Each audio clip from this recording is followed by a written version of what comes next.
don't see why. See, so here's what I think Blizzard did wrong. They did everything. Bethesda did everything right when they announced an Elder Scrolls game for the mobile. Basically, no, like whether you like it or not, mobile games are a thing. Okay, it's fact. Whether it is a makes viable money, market for gamers. Yeah. Yes, for not for gamers, for mobile gamers. There's a huge difference there, in my opinion. Huge difference. But bottom line is, what they did right was, by the way, we've got this new Elder Scrolls game coming out on mobile. But it's also available on PC, by the way. And also, here's a 6-second trailer with just some clouds, some green hills, and Elder Scrolls 6 across to get your dick wet. And that's exactly what happened. So if all Blizzard did was, by the way, here's Diablo Immortals, here's it on PC, and here's like the show face of Diablo, pans left, and then you see IV, it would be enough. It would be like you'd have people having orgies in the back alleys behind BlizzCon. Jesus, Dick. That would happen. They just get so hot and bothered. It's just like a huge orgy would just start right then and there. I can't control my violence. Also, that guy, the quote-unquote hero by the people, dubbed the hero people who just shit on the Blizzard devs, was rude as fuck. The Blizzard devs were also rude as fuck. Like, don't you guys have phones? Right? Like, it was just a shit show from the beginning. And mind you, also, it was an outsourced division. So, NetEase, I believe, is the company in charge of developing it. I mean, I was also going to give credit to Nintendo because I love Nintendo. Metroid Prime 4, they announced it with nothing but a animated GIF of a title screen, pretty much. So, whole orgies.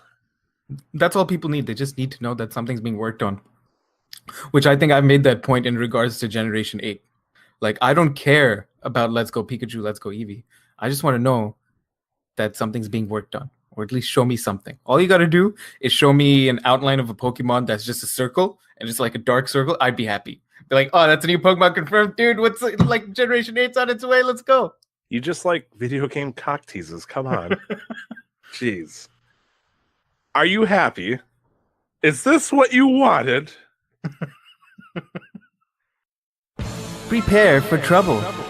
Make it double.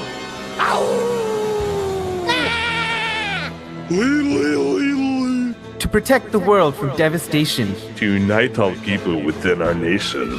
To denounce the evils of truth and love. To extend our reach to the stars above. Nick! And Tyler. Team Rocket blasts off at the speed of light. Surrender now or prepare to fight. Meow! That's right! Find a spot around the fireplace, you goons. It's time for another tale of Casual Master Quest.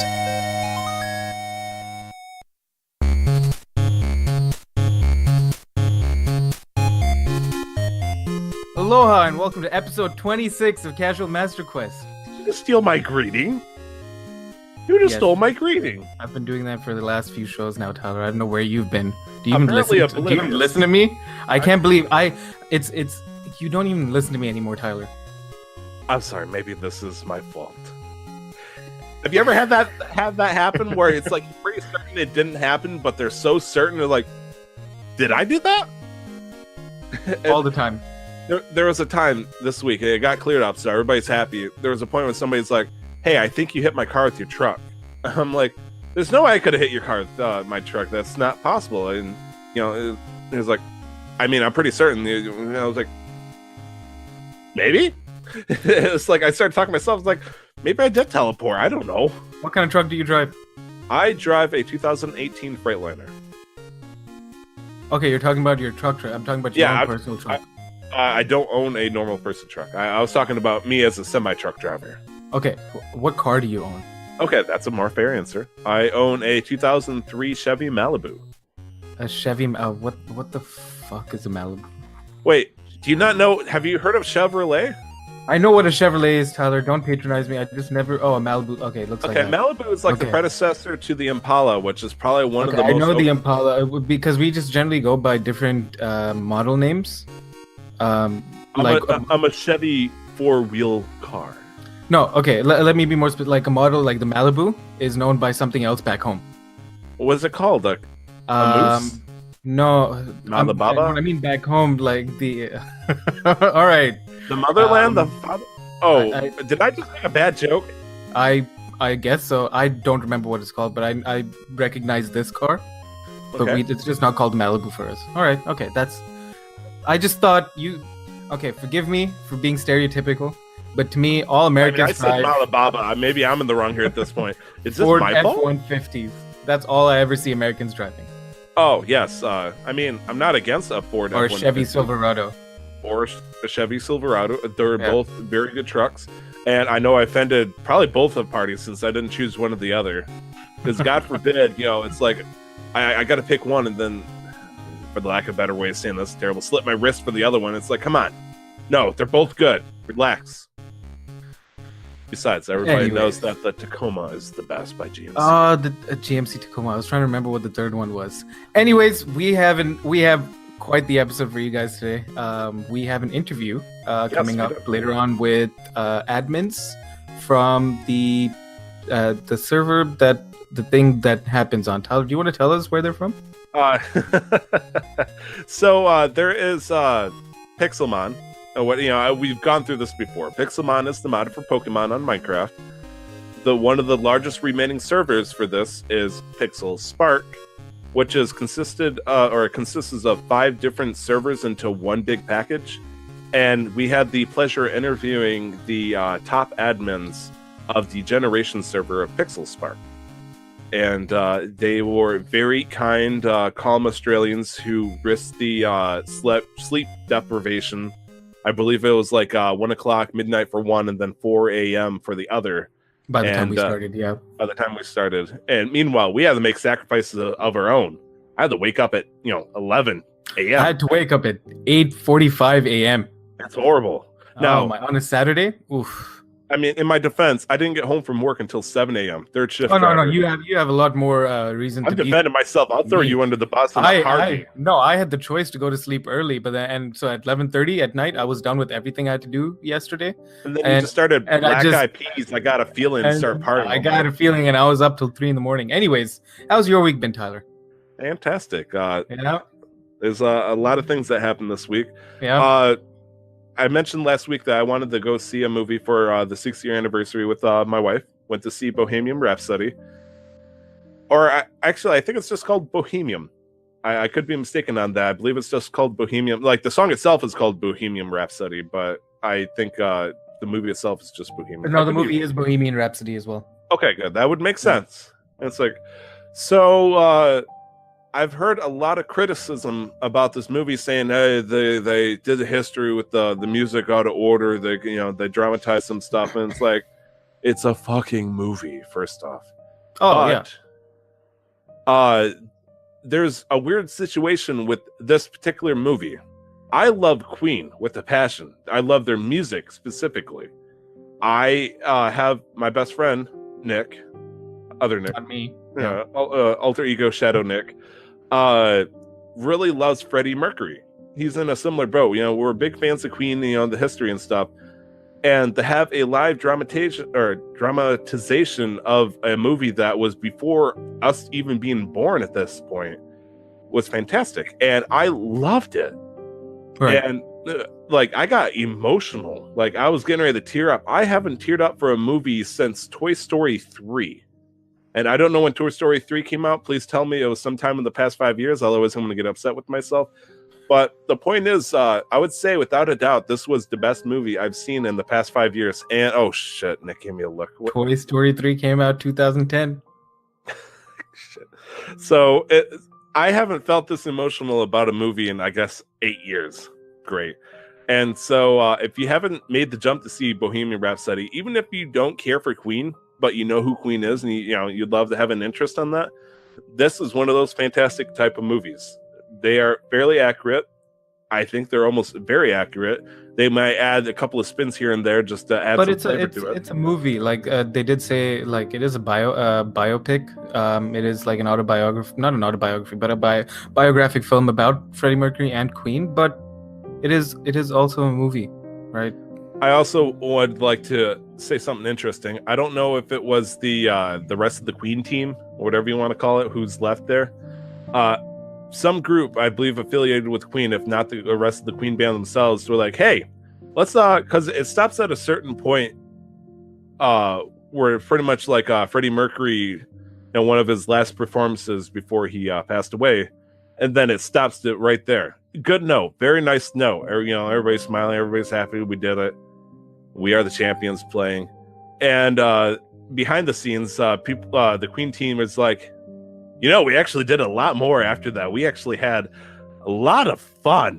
Queen was very successful in the next upcoming years. Let's go party and talk about that afterwards. But then the people in charge of the movie was like, Freddie Mercury's not in it. We're cutting it here. So, well, mind you, it was a movie focused on Freddie Mercury. And to add to that, in real life, their last tour, or one of their most recent tours, they toured with Adam Lambert as their frontman. It's just, I think it's weird because I'm not sure what kind of pretenses they got permission from Queen to make this movie.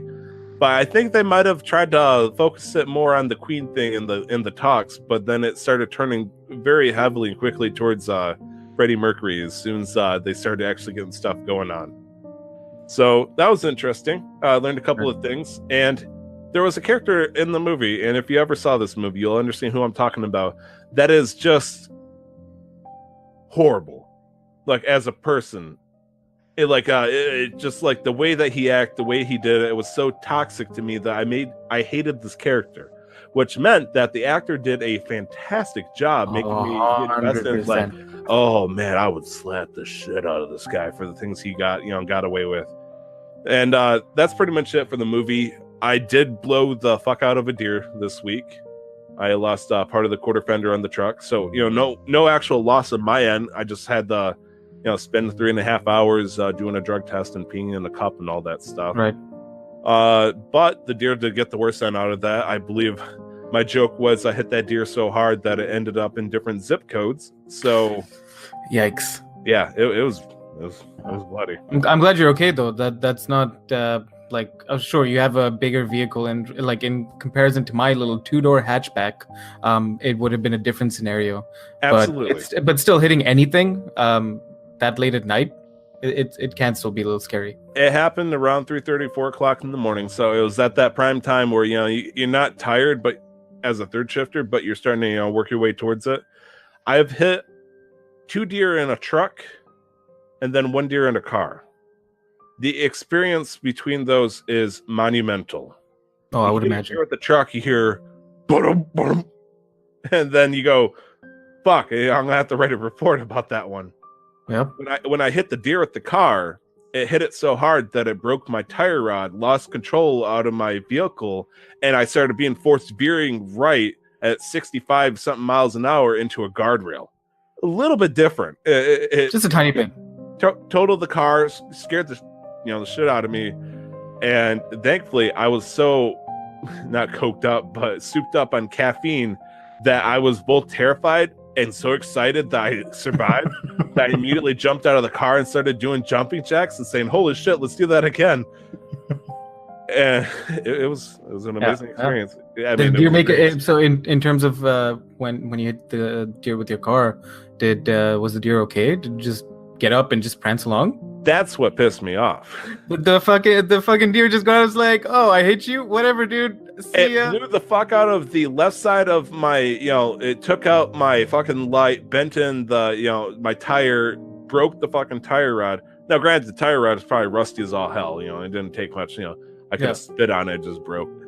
But yeah, apparently the son of a bitch with a limp, obviously had a shattered pelvis, walked off to be eaten, a couple hours later by a coyote that could run or walk really fast. But with the nice thing about my current job is we have deer guards on it. And this is terrible of me to say. I've had my experiences with deer. I hate deer. I hate when deer are stupid enough to get on the road. I will take immediate satisfaction in saying that deer, I didn't veer towards it when I saw it get on the road, but I certainly didn't fly off the road for it, that's for sure. But they always say very specifically, truck drivers, do not swerve, do not veer off the road. Don't, get yourself into oncoming traffic. Now, I could have done that anyways, technically. I'm in the middle of a boony road in the middle of nowhere. Or, the only car I'm going to see for the next 20 miles is maybe a cop car who has nothing better to do in his time besides play Bejeweled or something. Whew, that deer went. Whew, man. It's weird because I drive the same route every single day. So I came back the next day and it just looks like a CSI crime scene all over the road. I was like, that's weird. Why did they paint this whole section of the road red? Ugh. But beyond that, I guess the last thing I could think of is Friday nights are fun. Friday nights are fun. Friday nights is when people like to go out and drink. Is it? They do like the party. I deliver the stores. These stores are usually in urban areas, so it's city-like areas. Usually, sometimes it's not. But the ones I deliver to in the larger cities are, if it's usually a very small to mid-tier type city where everything's all put together. And right. In this case, I have a store that is attached to a bar, a car parts store attached to a bar, which, no offense to anybody, if you want drunk people 5 feet away from an empty store that's full of very, very, very expensive car parts, I just feel like that's poor planning on somebody's part. I don't know what happened there. My point is, I have to get into a parking lot for one of these stores, and that parking lot gets completely filled for the bar. That's not a big deal. It's rough. The fuck was that? Sorry, I thought I heard a bass guitar or something. Like playing my woes. I'm losing it. So anyways, so I might have some trouble back into the store and whatnot. I'm on my way. Problem is, though, people that park in this parking lot go to the bar. Right. The spoiler alert, they also walk back to the parking lot every now and then to have a smoke or, to get in their cars to make very terrible decisions. Or, they just met somebody special and then they gotta remember the meeting of this person in a very particular fashion. They want to consummate their future wedding. Yeah. Actually, ironically enough, I want to point this out. I don't know why they did this. I had I'm assuming homeless people that owned a very large van. So a homeless couple, they actually looked pretty well-to-do, but they're just living in this very large Scooby-Doo sized van. And they parked it right next to the porch that I have to back up to deliver. It's like, why they parked there in particular when they know every single night I'm going to be loading at the same exact time? They started complaining. It's like, guys, I can give you an eviction notice and just move. Or do you need $1 for gas? What's going on here?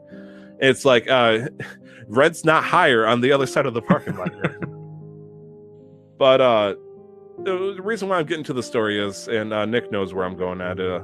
People who are drunk, they're open to trying new things. People that are ambitious and they want a lady friend or whatnot, they go for the ladies and start hitting them in the bar. Or if you live in the middle of middle of the fuck city, in the middle of nowhere, you're usually pretty lonely if you drink by yourself. It's like, I'm gonna go have a cigarette. I'm so lonely with my life. Hey, there's a guy that he's delivering stuff to the store. He looks like he needs help. I'm gonna help him, and I'm gonna talk to him so I can feel important as a person. And so meanwhile, I'm like cursing the store because it's the one store I got to break down the pallet and move 1,200 pounds worth of steel inside. Right. And all of a sudden this drunkard comes stumbling up the stairs saying, hey, and it's like, I'm looking at it, I was like, yeah, what's up, you need a light for your cigarette? And he's like, can I help? I'm like, no. You're an insurance liability at this point. I'm afraid you're gonna you shouldn't even be on the second step at this point, because if you fall over and there's no cameras, I'm screwed. I can't explain that one easily. And so he stands there right next to the door. I gotta walk by, so I gotta walk by this guy. Meanwhile, I want to point this out. He stands next to the door. Between the door and the edge of this porch, there is no frame or anything. If he tumbles, he's dropping 6 feet into cement. That's death right there. If he's aggressive, that's 6 feet of me dropping, holding a heavy rotor or something like that, and that will mess me up. That's also bad. So I'm pretty tense at this point, and he wants to walk inside the store. He's like, "Man, it's really cold out here. Can I go inside for a second?" It's like, No. Just tell him to go back to the bar. I'm like, dude, it's like, I'm just trying to do my job. It looks like you need to get another good drink. You enjoy yourself and get warm back inside the bar. And he would not have it. He was like, nah, man, I really want to talk to you. And it's like, I'm flattered. I'm taken. It's like, the nice thing is I have this weird confidence where if somebody is like this plastered and they try to pick a fight with me, I can lay them on their ass. I'm not going to lie. It's like, I'm sure when they're sober, they're boxing champion, but they're that plastered to where they're stumbling on the stairs and whatnot. I don't feel that scared of you. I don't know why. Just, I can't put my thumb on it. But I've dealt with this before. This has actually happened every single Friday that I've delivered to the store. Usually, though, it's people hanging on the edge of my liftgate. Ladies not as interactive. Well, they'll hang over the edge and go, "Hey, what are you doing?" I'm like, unloading. What are you unloading? Stuff. What kind of stuff? And it's like, at this point, it's like they can clearly see what I'm pulling out. It's like, boxes. What's in those boxes? I'm like, are you casing me out? Get off my case, lady. They just want to know how big the package is, Tyler. Yeah, I bet they do. So it's just weird because half the time they're lonely, half the time they just want to fuck with you. Either way, I don't want to deal with them. Right. It's like it's okay to drink at a bar. It's okay to have fun. Nobody wants that while they're working. Like if you weren't working, you just happen to be there for like if I'm just chilling, having a smoke or something. Yeah. It's like, let's shoot shit. Yeah, no, but you're working. You're on the clock. You have a fixed time timeline. Like pretty much, what would I don't smoke anymore, anyways. But if that the drunkard's like, I got to rethink my life by talking to this truck driver trying to do his job. If it's like, hey, you want to have a smoke and shoot shit? I'd say, fuck it. Yeah. You give me a cigarette, you got 5 minutes. Right. I'm a cheap prostitute. But that's not what happened. He was not courteous. He just wanted to get warm by helping me unload.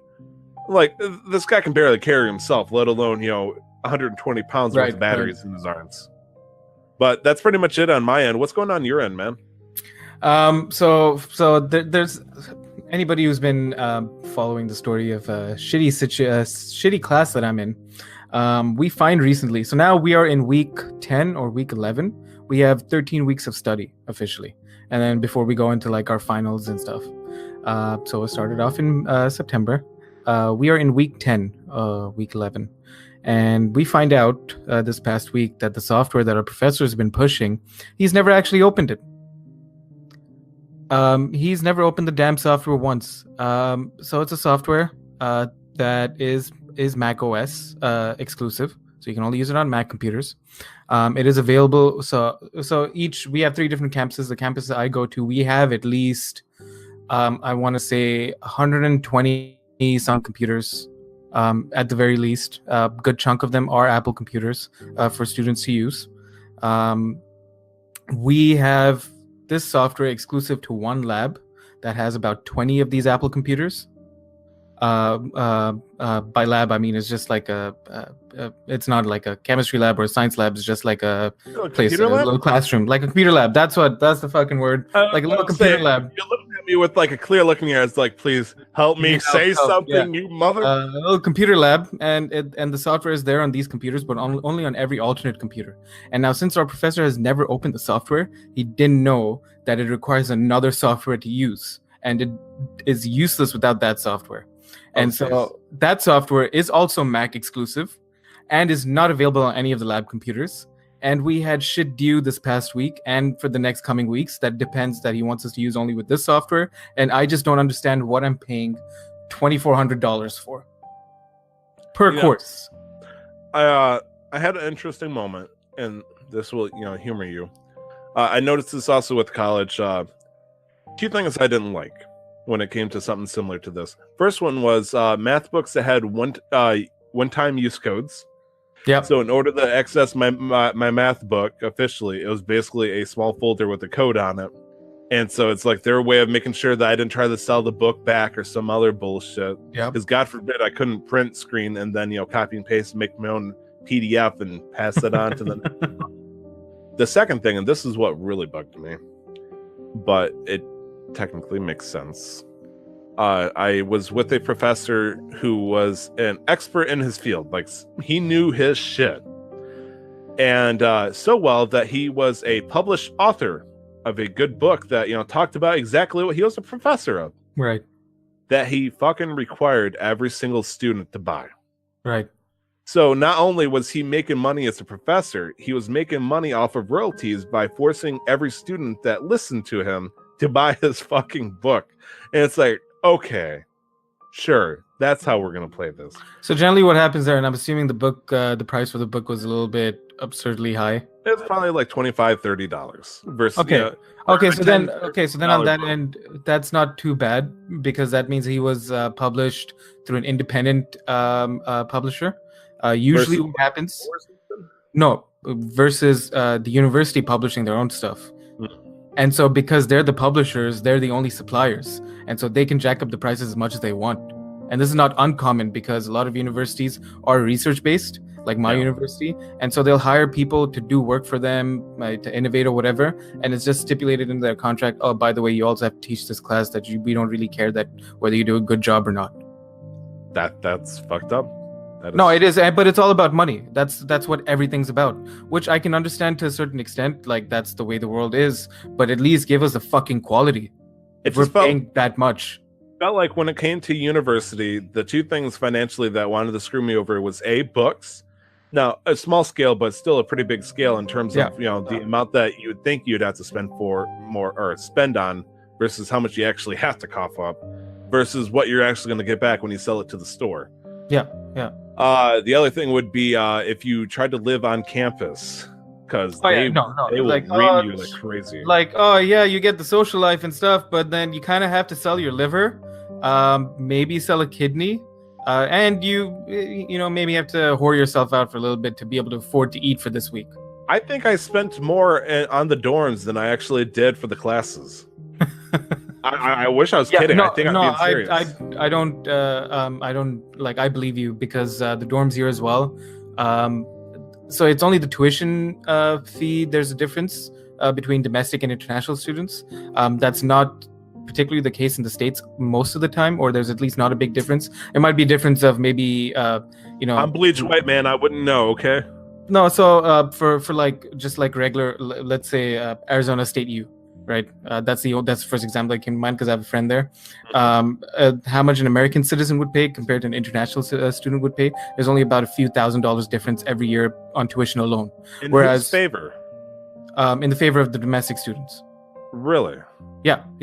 But with in Canada, domestic students pay essentially a third of what international students pay. So I'm paying $2,400 per course. Canadian students are paying $800 per course. That's fucked up. No, it's not. To some extent, yes, but it's the whole thing is because these are publicly funded universities. So it's because the families have been paying tax and stuff. That's why they get the discounted price. And so because we're coming into the country and not paying haven't been paying tax, so we just moved here to study, we're getting the higher price. Whatever, I understand that, because there are a lot of people who do struggle to even pay that $800. And so actually being in university itself is a privilege. So the idea of if they're able to afford sending them overseas to get the finest education, you should get the premium price, I guess you'd say. Which is whatever, but like the price for everything else is about the same. So dorms, international, domestic students, they pay about the same. And I was going somewhere with this and I completely lost it, but still fucked up. Your professor though, does not know what the hell he's doing on the program. No, I'm sure. No, he hasn't. We haven't actually learned anything. He's an expert in his field. He's just a shitty instructor. There's no organization. He's been changing the course as we've been going along every week, and I just don't like. It's frustrating, dude. Really, it is. He just needs to get into Simon. Just sit in the chair. Tell me why I should give you an A, and then he starts singing, and then he's like, "Bravo!" and then just gets an A and passes on, and he does the same thing. Or tell me how you can make a website better. Right. Why I'm trying to Sean Connery. I believe his name is Simon Cowell. It's close. All I should be telling you is that he's European. So yeah. Oh, okay. Yeah, but beyond that, nothing much really. It's just been schoolwork. We're reaching the tail end of the semester, so things have been ramping up. So I haven't had much time to play as much. Actually, I've had quite a bit of time this week, but that's a fantastic fucking segue into what have you been playing this week, Tyler? Oh no, the focus was on yourself for the segue. What have you been playing this week? What have Nick? I been playing? Actually, I've added 1 or 2 new games to my rotation, which is big shocker. So outside of Overwatch and Destiny 2, because I did play some of that. I actually went on a big win streak this past week in Overwatch. I went on a 6-win competitive streak. Nice. And I have not touched the game since. It must be you're still alone. I was playing with friends. Peak performance ninja is knocking at the door. You're telling him no. You're making your own path. You just need a little break before you make the big jump. Yeah. Pretty much. Played some Destiny 2 PvP. That was pretty fun. And so I went back to a game I haven't touched in a while, Rimworld. I love Rimworld. It's such a chill game. Rimworld is a prison architect style game, top down, colony manager.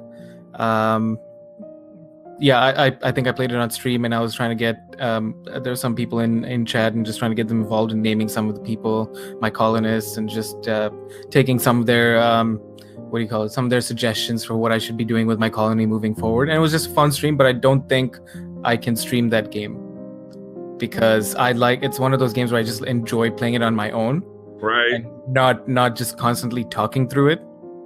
Pretty much I would do a good silent stream. That's what I would like focus and not just paying attention to, I don't pay attention to all these other things when I'm playing Rimworld, and I didn't enjoy that part of it particularly, but that was a good time. We played some Splatoon 2 last hell yeah, we did. We made a mistake. So I believe at one point we had 4 people trying to get together. Yeah. I think as soon as you joined, other Nick left because he drank too much, which is an interesting experience. I don't remember if I was drinking. I believe I might have actually cold turkeyed it, but everybody else was having a good time. No, it was fun. Yeah. So we got to play together again. Make sure that you get your money's worth out of the game. So I think he got like a solid 2.5 hours so far, the optimal experience level.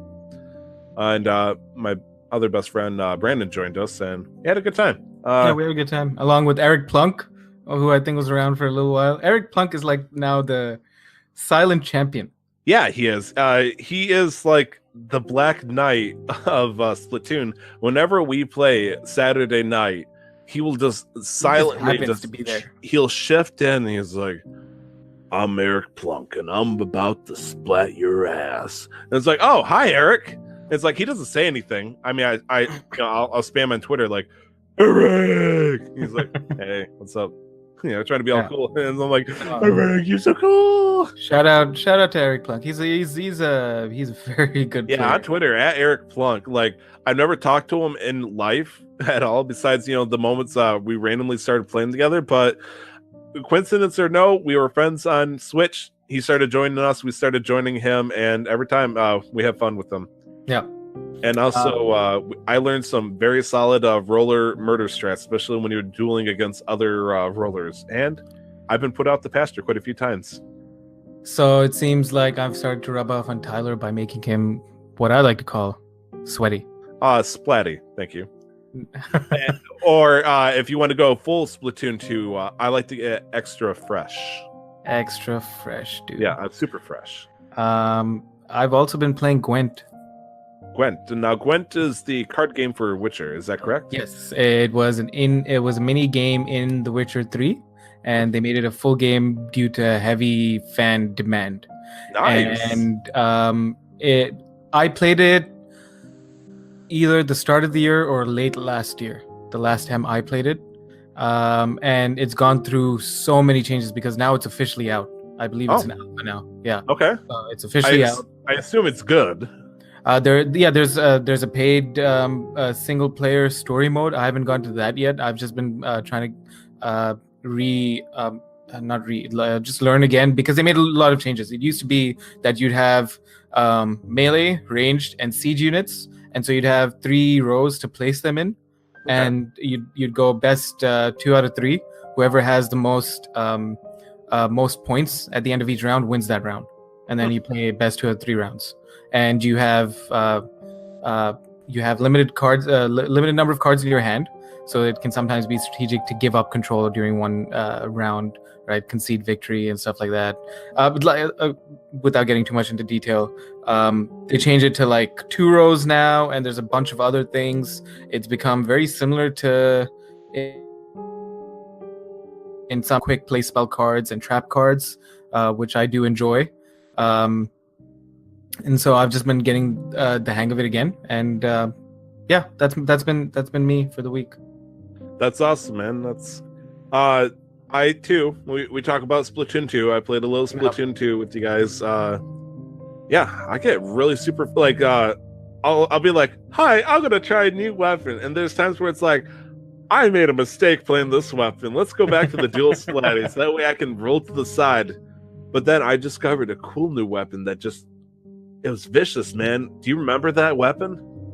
Was it the brush? It was the brush, man. You guys were getting like so hot for like, I want that sword. I need that sword. I'm like, I think it's the paintbrush, a mod of it. And so I tried the paintbrush for the first time, and also it's like, this is a vicious murder weapon. It's like, there should be like a foam hand at the end of it. I'm like, slap, slap, slap, slap, slap. Dead. Slap, slap, slap, slap, slap. It's just vicious because you just get right in their face, and they're like, I'm gonna try to shoot at you, and then all of a sudden they get smacked silly by a paintbrush, and then they die almost every single time. It's almost rude at this point, but I had fun with that. Ooh, good times. I have been playing some Pixelmon, and we've been as expected. I am now getting heavy into the breeding again. I got Gibble, Dratini, and now Clefable.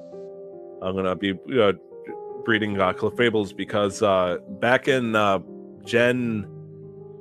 what generation is XY? Gen 6. Gen 6.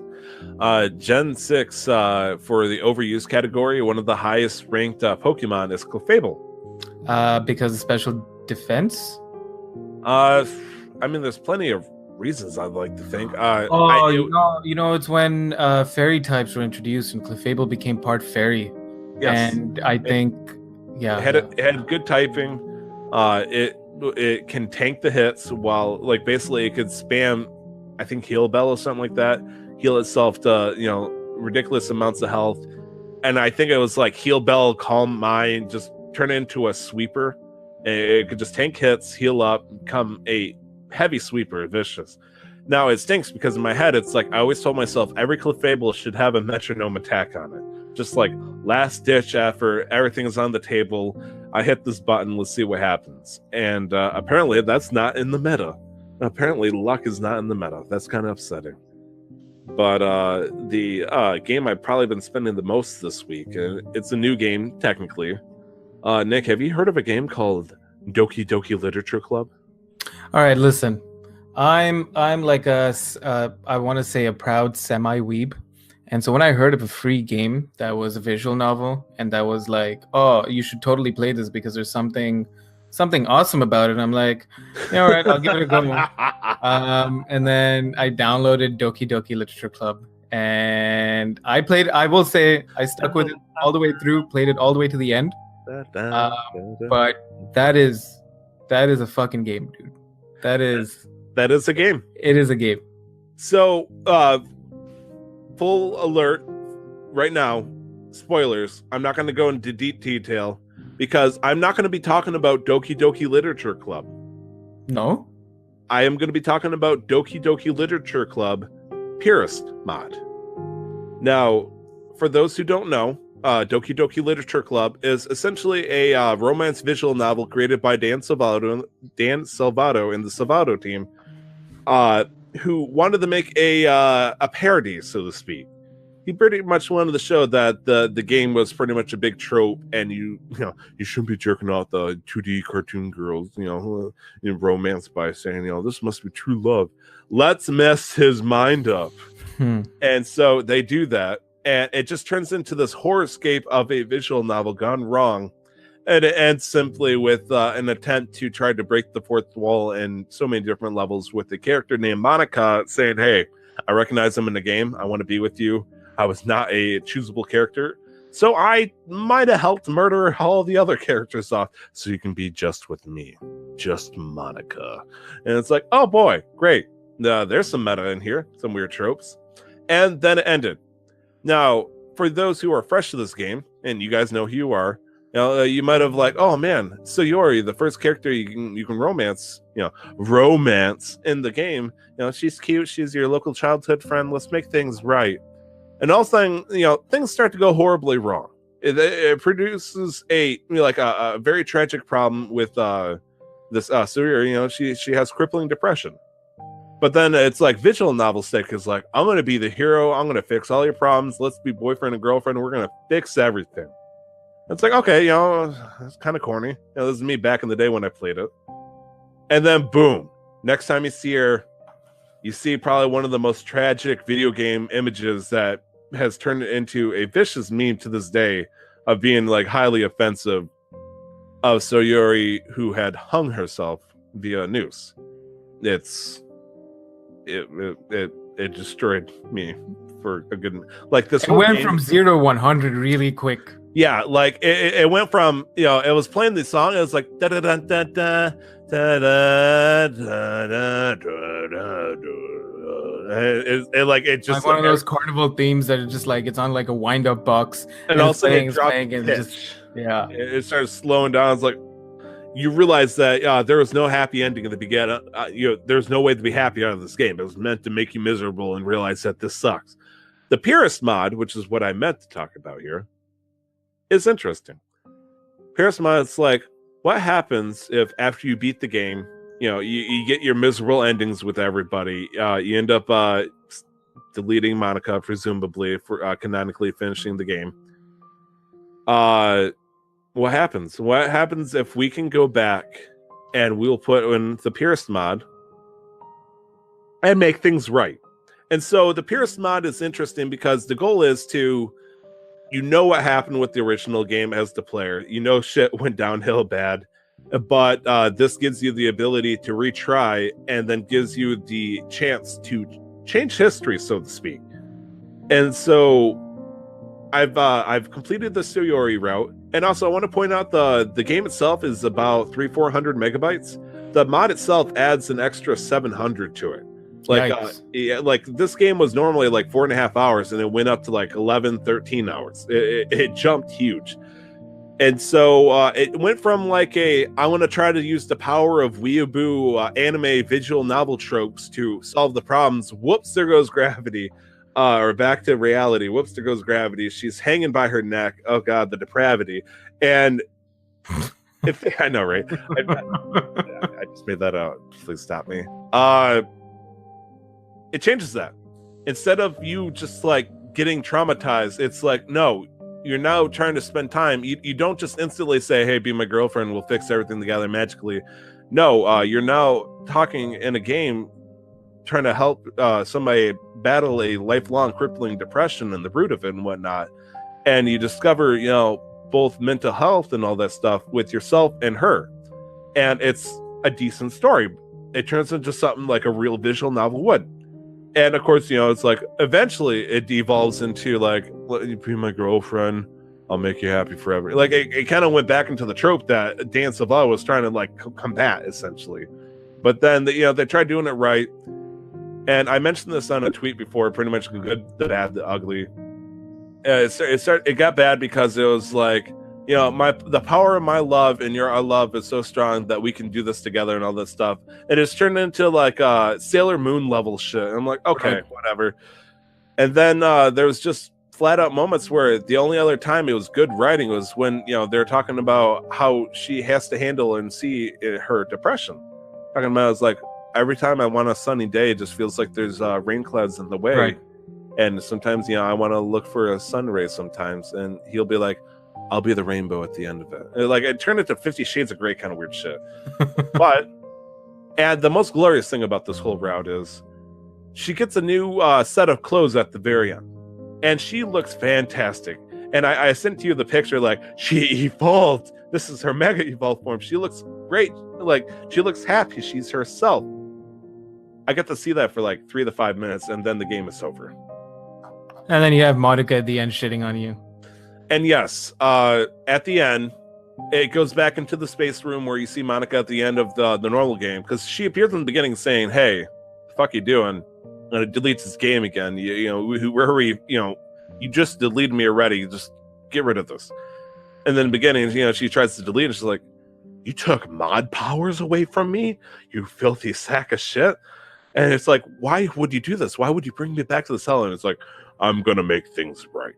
And she's like, okay, whatever. They're not real. Just FYI. I'm just warning you now. You can't actually do anything. This is a game.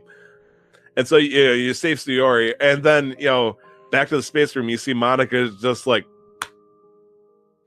bravo, player character. Just so you know, this doesn't change anything canonically. You do remember that this is only a mod and this won't make anything right. And it's like, come on, Monica, just let me have my weird fun. Take a break. No, she totally shits on you and reminds you that there's no actual happiness with any of this.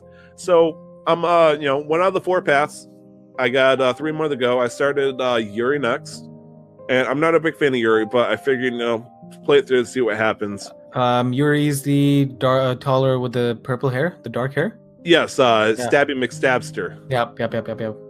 Or she has a cutting personality, whatever you want to call it. Her favorite films are slashers. I'm sorry, did that one cut too deep? All right. So, if anybody's ever played Doki Doki Literature Club, I honestly did not know that there were mods. I figured. This goes into a different field too, and I discovered this with you through Discord. So I was like, man, it's great that they all worked together to make this one mod to make things right. And I accidentally clicked the link. Oh no! And it was like mods. I'm like, oh, maybe somebody made something else. So I clicked on it. And ladies and gentlemen, if you played Doki Doki Literature Club and you wanted to see how far down the rabbit hole this whole shit show goes, there are, I would say, almost 100 different mods for this fucking game. And I was starting to name them off with Nick. I was like, there's Doki Doki Literature Club in the hood, which apparently takes all the text by all the characters and put it to like, what would they say if they came straight out of Compton? And it's like, just all this ridiculous talk. And then there was Doki Doki India God Time, which apparently is a picture of this is really racist. We were hoping it was a tech support guy trying to have a fight with Monica over fixing the game. And it turned out to be a very weird picture of an Indian from actual India saying, send Bobs, please. I would like to see Vagine. And it's stuff like this. And then there's Buffsuki, which is not Suki. And you've probably seen the picture before. But buff. Like super, this isn't my final form buff. And just, the game continues normal. But anytime you see her, it's like her head is off the screen with how swole she is. And all right, so just to give you an idea, I've got the page open right now. There are what seem to be at least close to 40 complete mods, fully playable mods. Yes. And they have a list of mods that are in playtesting. Then they have a list of mods that are currently being worked on. Some of them you can go and check out their progress. The mods that are in playtesting, most of them seem like they have links where you can go out and check them out. And then they have mods that are in planning where they have some descriptions. Some of them have links up. You can find this through the Reddit. If you just go Google DDLC Reddit mod list, it should pop up. I will save you some trouble though for anybody who is of like-minded nature. And this is the first question I asked Tyler: are there any lewd mods? Is there hentai scenes? It doesn't appear there are many. It seems like you'd have to go looking particularly for them. This so is for the not most part, if you want to see Saber getting jackhammered by the main character in Fate Stay Night, but you want it in Doki Doki Literature Club, just Google Doki Doki Literature Club on Pornhub and you'll find something. Trust me, you will. I might have checked, but yeah, yes. We're going to do an episode one day talking about hentai games. I'm just letting you know that. It's going to happen one day. If there's any interest. That will be my last episode. Ooh. So yes, Doki Doki Literature Club. I might actually look through some of these mods because they seem interesting. I wouldn't mind. Visual novels are not my thing. Most of the times, but I'm always down to give them a try. Like, I will give anything a second go or a third go over, but never a MOBA. I would never give a MOBA like a When's second. up there? Doki Doki Literature Club were characters in League of Legends. I wouldn't care, dude. There was Overwatch characters in Heroes of the Storm. You don't see me playing that game. That is true. Like, I hate MOBAs. I can't do it. What happens if 100 Monicas drop from the sky onto an island? That's not an island I'd be dropping on. I don't want to go anywhere near Monica at all. I got 99 Monicas and I won. The thing that freaked me out the most about that ending was the fact that she knew my name. And I'm not saying like I'm a tech person. I'm in IT, so I know how they could have gotten it, but it just freaked me out that they thought about it all the way to that extent. And I'm like, all right, this game is like, I uninstalled. I played all the way through, and then you have to do the thing where you start over and you get all the different endings, but then like the new game is messed up from the previous run through. I started about 5 minutes of it, and things just started getting fucky, like just more and more. And I'm like, all right, uninstall, uninstall, close Steam. Let's just go back to some wholesome Overwatch. I'd rather be salty than terrified. And if somebody's actually interested in trying this mod, just Google Doki Doki Literature Club, DDLC, Purist, PURIST mod. You will have to download Doki Doki Literature Club from their website, doki or ddlc.moe, which is a trap name of a website. A cool one, but trap one. And you'll have to simply download the mod. You can just Google it. You'll find it. It's the official Reddit or whatever. And then just drag it over to the folder that they tell you to. It should say, I don't fucking remember, but it's just drag it over. It replace the files that's already there. It's done. Easy peasy. It's really easy. And if you don't feel like that, you can Google DDLC mods, and they have they're building a launcher right now to where you can pretty much click on any of them and it'll switch it out instantly for you. So that's another thing you want to give a shot. But that's enough about the games that we've been playing. Right. We got something cooking for you guys coming up real soon here. Yeah, we have an interview coming up right now with Pixelmon admins, Snowy and Quantum. And here we go.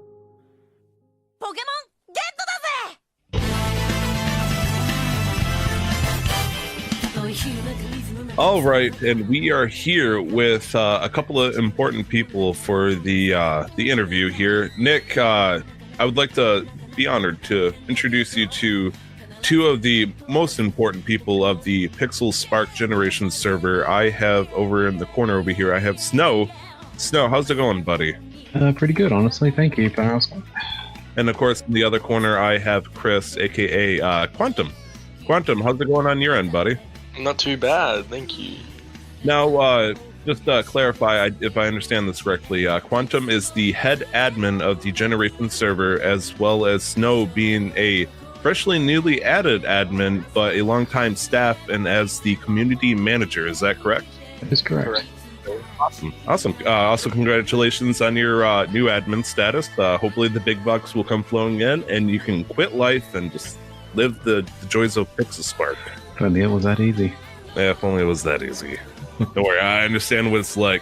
Nintendo took down every single YouTube video I put up at one point, and they're like, if you join us, we'll give you money. And to this day, I get about 1 cent every month. So I'm rocking it. But so how long have you been guys been a part of Generations? Generations since it opened. Yeah. And then before that, I've been with Destiny, or Pixelspark, since the network first opened. Now, Pixelspark was for Destiny? Before it was renamed to Pixelspark, it was called Destiny MC. Yeah. Oh, okay. Any correlations to the actual game Destiny, or? No. Just wanted to leak the funding. How long was it since, you guys played for a while? How long was it before you guys became staff? In my case, I'd only been around for, I think I've been with this, Generations in T for about 6 months. When I became staff, it was actually about a month's time in. Nice. That's me. Now, when this happened, I'm assuming, was this before Disturb, who is the current manager of the server, was that before he became top dog? Yes. Yeah, this was a while back, honestly. Hmm. Back for our old manager who was called Ranger. I've been through like 4 different managers. Oh my. I heard on the wayside that it seems like there's been waves upon waves of different staff and managers, and each one was interesting to say the least, more so than the last. And it seemed like I had a good time where everything seemed a little bit more calm. Yeah, it's been up and down the last couple years. Let's see. Do you remember what year Generations was actually created? Like back when it was Destiny? Generations. So when Destiny was around, there was 4 color servers called red, blue, green, and yellow, and they were too much to upkeep, so they got turned into Generations. All 4 of them combined into Generations, and that was 2016, I believe. Okay. So Generations was officially made together with the combination in 2016. Who actually made it though? All 4 managers combined. I don't know the other 3 servers managers, but the red manager, Killaboo, was one of the people involved in that. So, like, these 4 great Hokage people that were trying to run Pixelmon servers just came crashing down and decided they needed to join forces, or were they already like in cahoots with each other before this even happened? I'm assuming they were in cahoots with each other, and it was a plan for a while. Okay. I'm kind of surprised because honestly, it felt like there would have been some kind of competition because we got quite a few servers, like Reforged, Pika City, and another one which I already forgot the name of. So rip. And you would have thought there would be some kind of like your local sports team versus the town over's local sports team, just kind of a little competitive play to it. Has there been any? Go ahead. 16 out of the 4 servers that combined, like 20 staff from each server came across, so it was like a lot of competition between staff members. And does that competition still exist to this day? Low key, yeah, but a lot of the time it's just everyone kind of sticks to their own server. Oh, so is there any type of events or any kind of meetups that you guys have to help maybe inspire a little bit more of unity, or is it just always been each server keeps to themselves kind of thing? We had a Halloween event that was we also recently had a karaoke thing on TeamSpeak as well, actually. Oh, nice. We not the greatest turnout, but I think most people forgot about it since we kind of posted early in the month. So let me just clarify this. I want to make sure I understand this. In order to help get a large-scale community event together between 5 different servers of Pixelspark, you guys had a karaoke event on TeamSpeak. Yes. Okay. What was your song there, Snow? My song? I wasn't actually singing in the karaoke itself. I was just at home. Oh, Snow. However, towards the end, I did chuck in a little thing for everyone. It was a little bit of chaos, but we all sung the Poke Rap. Oh. Oh, man. Was that recorded perchance? It was. I'd have to talk to, I think, Z to see if I could get the copy of it, but yeah. That would be hilarious. Just multitudes of people just shouting the Poke Rap. I thought you were going to say the Pokemon theme song, but you know what? Poke Rap is a pretty good option. More fitting. Yeah. I actually gave him the option. I said, we can do the Poke Rap or we can do the Pokemon theme song. Most people went to Poke Rap, so I'm impressed that how much of those people do you think actually knew it word for word? I wouldn't be able to say for sure. Some people weren't singing as they stayed muted by choice, but honestly, I'm fine with that. We had a fair few in the end. All right, fair enough. So I was going to ask the question if the Generations of... Actually, no, I will ask this. Who made Generations? I do believe you said, was it Ranger technically, the original founder, or was he like a second Hokage? No, Ranger... When Generations was made, Ranger wasn't even around back then. So when Generations was made, they got a new manager around just after it got made, her name was Asa. Because Killaboo kind of stopped working on the server and then he ended up resigning. So they brought in Asa as a new manager after a long while of choosing from managers. And then from that, Ranger worked his way up from helper all the way up to head admin.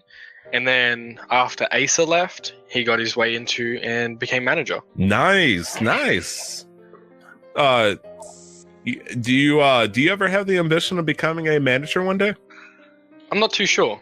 I know that's a dangerous thing to answer right now, especially if any particular top dogs were to hear this. I was just curious if you had that kind of ambition. I think everyone has the ambition. It's more, I would like to see when I get to that point if I have the skills necessary for it. There would be a lot that goes with it. I don't know what the full responsibilities of the manager is specifically. Actually, I guess you could tell me. What does Disturb do? A lot of behind the scenes stuff. It's one way to word it. Okay. Would it be more event? Well, I mean, technically, as the community manager, forgive me, I don't understand like who gets what responsibility. Does he do more event stuff? Coding? Way, I guess break it down. So obviously you have your main manager who's in charge of the servers, and in our case that's Disturbed. He works alongside the other managers as well, so they do organizing, they keep track of everything below. They are also the people who, obviously have the final say in who gets staff, whatnot, that sort of thing. The community managers, I'm going to be completely honest and say it, it was originally a joke role. Oh, geez. Yeah, it was initially not even a real thing until Quantum would know when that happened. But yeah, and then we also have our event managers who, while in their individual servers do all the events, also, work alongside community managers at times to do, cross-server events. Good deal, man. Have you ever talked to Atlas, aka Casey? Not verbally. Okay. It's just, if I understand correctly, he is the big kahuna of all kahunas, correct? Yeah, the owner. Okay. It's just, I've checked out, some of the stuff that he was trying to do, like back in the day when it came to introducing different servers and whatnot. And he sounds very young. I would guess probably early 20s as of right now, if not maybe mid 20s at this point. And it's surprising because I always joked about this with you guys. It felt like the average age of most of the people, including the staff, was probably high teens to low 20s. Does that sound accurate, or do you feel like there's some... I'd say, without revealing who's, however old, I will say we do have a staff at the moment who is 26. Yes. Obviously, for privacy reasons, I won't say who, but whereas the youngest we've had that I know of, I think we've had as young as 12. 12 as a player, 12 as a staff member? We had an 11-year-old admin. Yeah, wow. Well, there you go. Man, I'm just imagining the idea of me being as a 27-year-old being unruly and an 11-year-old who just came fresh out of middle school says, "Oh, heck no, I will not let this stand. You will not post caps more than 6 letters on my server," and just smite me where I stand. That would be interesting. I do realize that, when I'm trying to talk to you guys, I can get ageist real quick, and it's like, oh, these guys are being kids. But it's like, oh, no, I got to be careful with what I say, because, if somebody 11 years old, 12 years old, getting admin status, it means they worked their butt off for that, and they were being both mature and responsible. Let's see. Is there a story about? Because I know there was a whole issue with Nintendo sending a bunch of cease and desist to all the Minecraft servers, the Pixelmon servers, to take it down. Going on, I guess the general knowledge on that, I think that's more related to the original Pixelmon mod rather than reforged, Pixelspark, Pixelmon sort of thing. Okay. But the general thing behind that was basically, they had to go along the rules of, as you can imagine, cease and desist means stop. From what I know, they had to shut it down. I'm not sure if they shut it down because they lost interest or if it was a case that they really did listen to Nintendo. But after that, I don't know how long of a gap there was between the original mod and reforged mod now. Good deal. Nick, I know I've been kind of bugging you, or rather leaving you in the dark, actually, completely over here. Right. Is there any questions you want to throw at him? Okay, so in for all transparency, I'm just looking at these questions. I don't actually play this game, but I've seen gameplay of it vis-a-vis Tyler. And he put down a question here that I feel like was only appropriate for me to ask because I'm that sort of person too. Why do people still say "uwu" on it? Wait, what? Capital U, capital W, capital U. Uwu. Or owo. In my Listen, opinion, Tyler. Uwu is a mood. All right. in my honest opinion, I see absolutely no harm in it, and I actually honestly think it's kind of cool when people do it. It's a chill thing. They do their thing. If they're in that mood, they do that. Plain and simple. And I noticed there was actually a small movement started by people because they're upset. I'm assuming because it was associated to furries, and then eventually to a meme regarding furries. Ooh, what's this bulge kind of thing?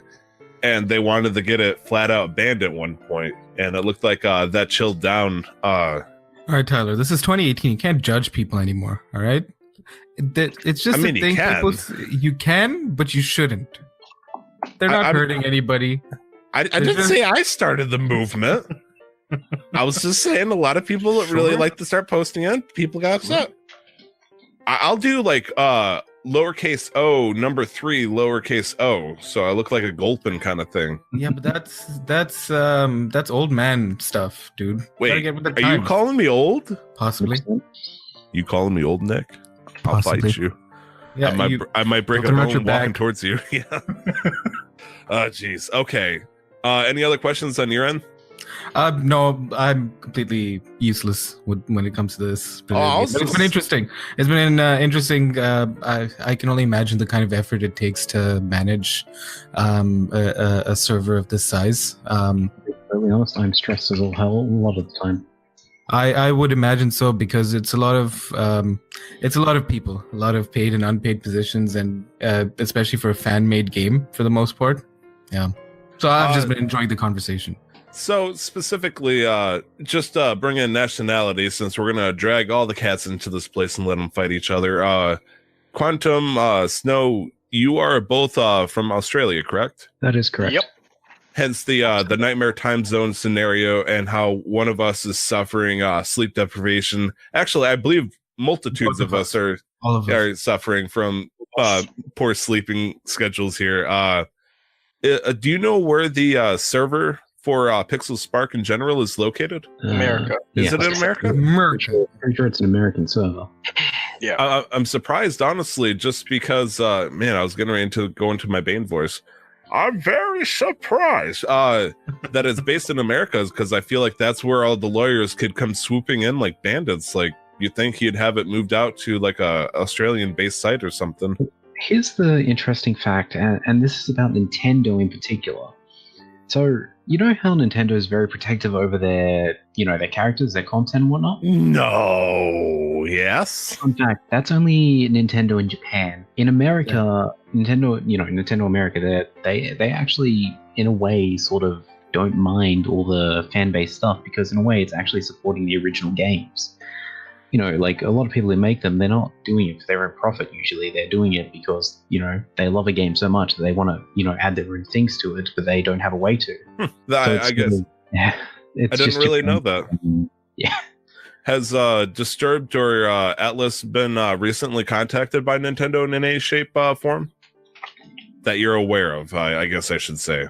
And if you're able to divulge on that, if not, it's totally understandable. It's just honestly, I'm concerned that eventually, Nintendo Japan might take a step down and swing down the hammer, and one day suddenly Pixelspark is gonna, face a very, very dark future. I mean, if that day comes, that comes. It can't really be helped. But with the way it is right now, I really don't see that happening for a fairly long time.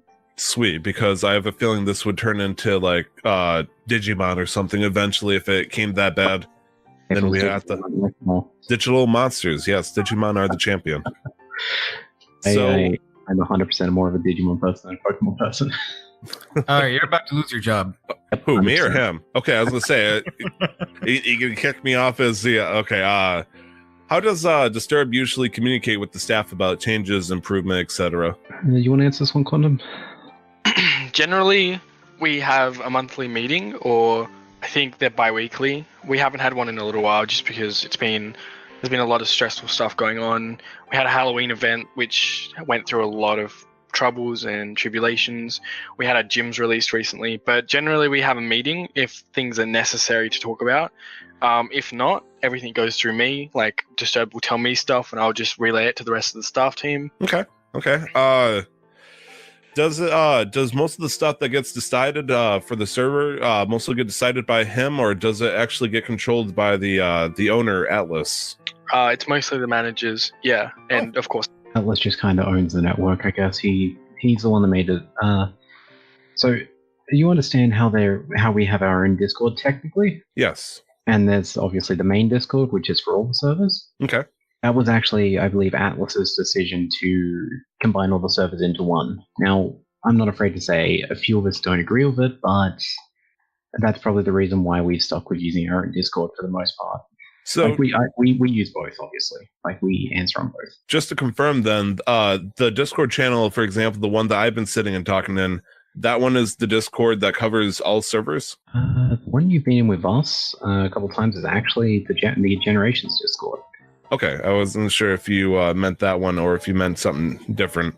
Is there two Discords right now that I would join? Okay, so I believe when you type /Discord on the server currently, it takes you to, I think, our one. However, when you're in, like, say, the hub of, like, where you connect all the servers sort of thing, it's the Discord link you get there is actually for the main Discord, which is, just Pixelspark.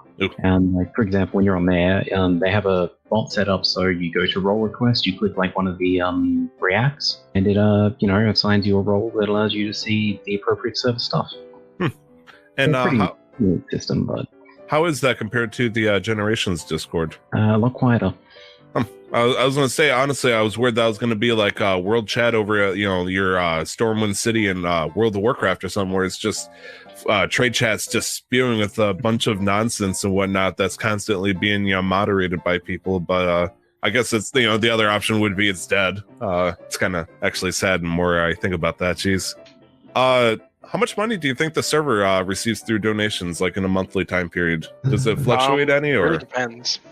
It would obviously earn more when sales happen because more people are willing to buy the higher ranks, but it's, I don't know, beyond me how much it would make. I think in the one time I've asked our manager about it, the response I got was I think it was in the tens of thousands.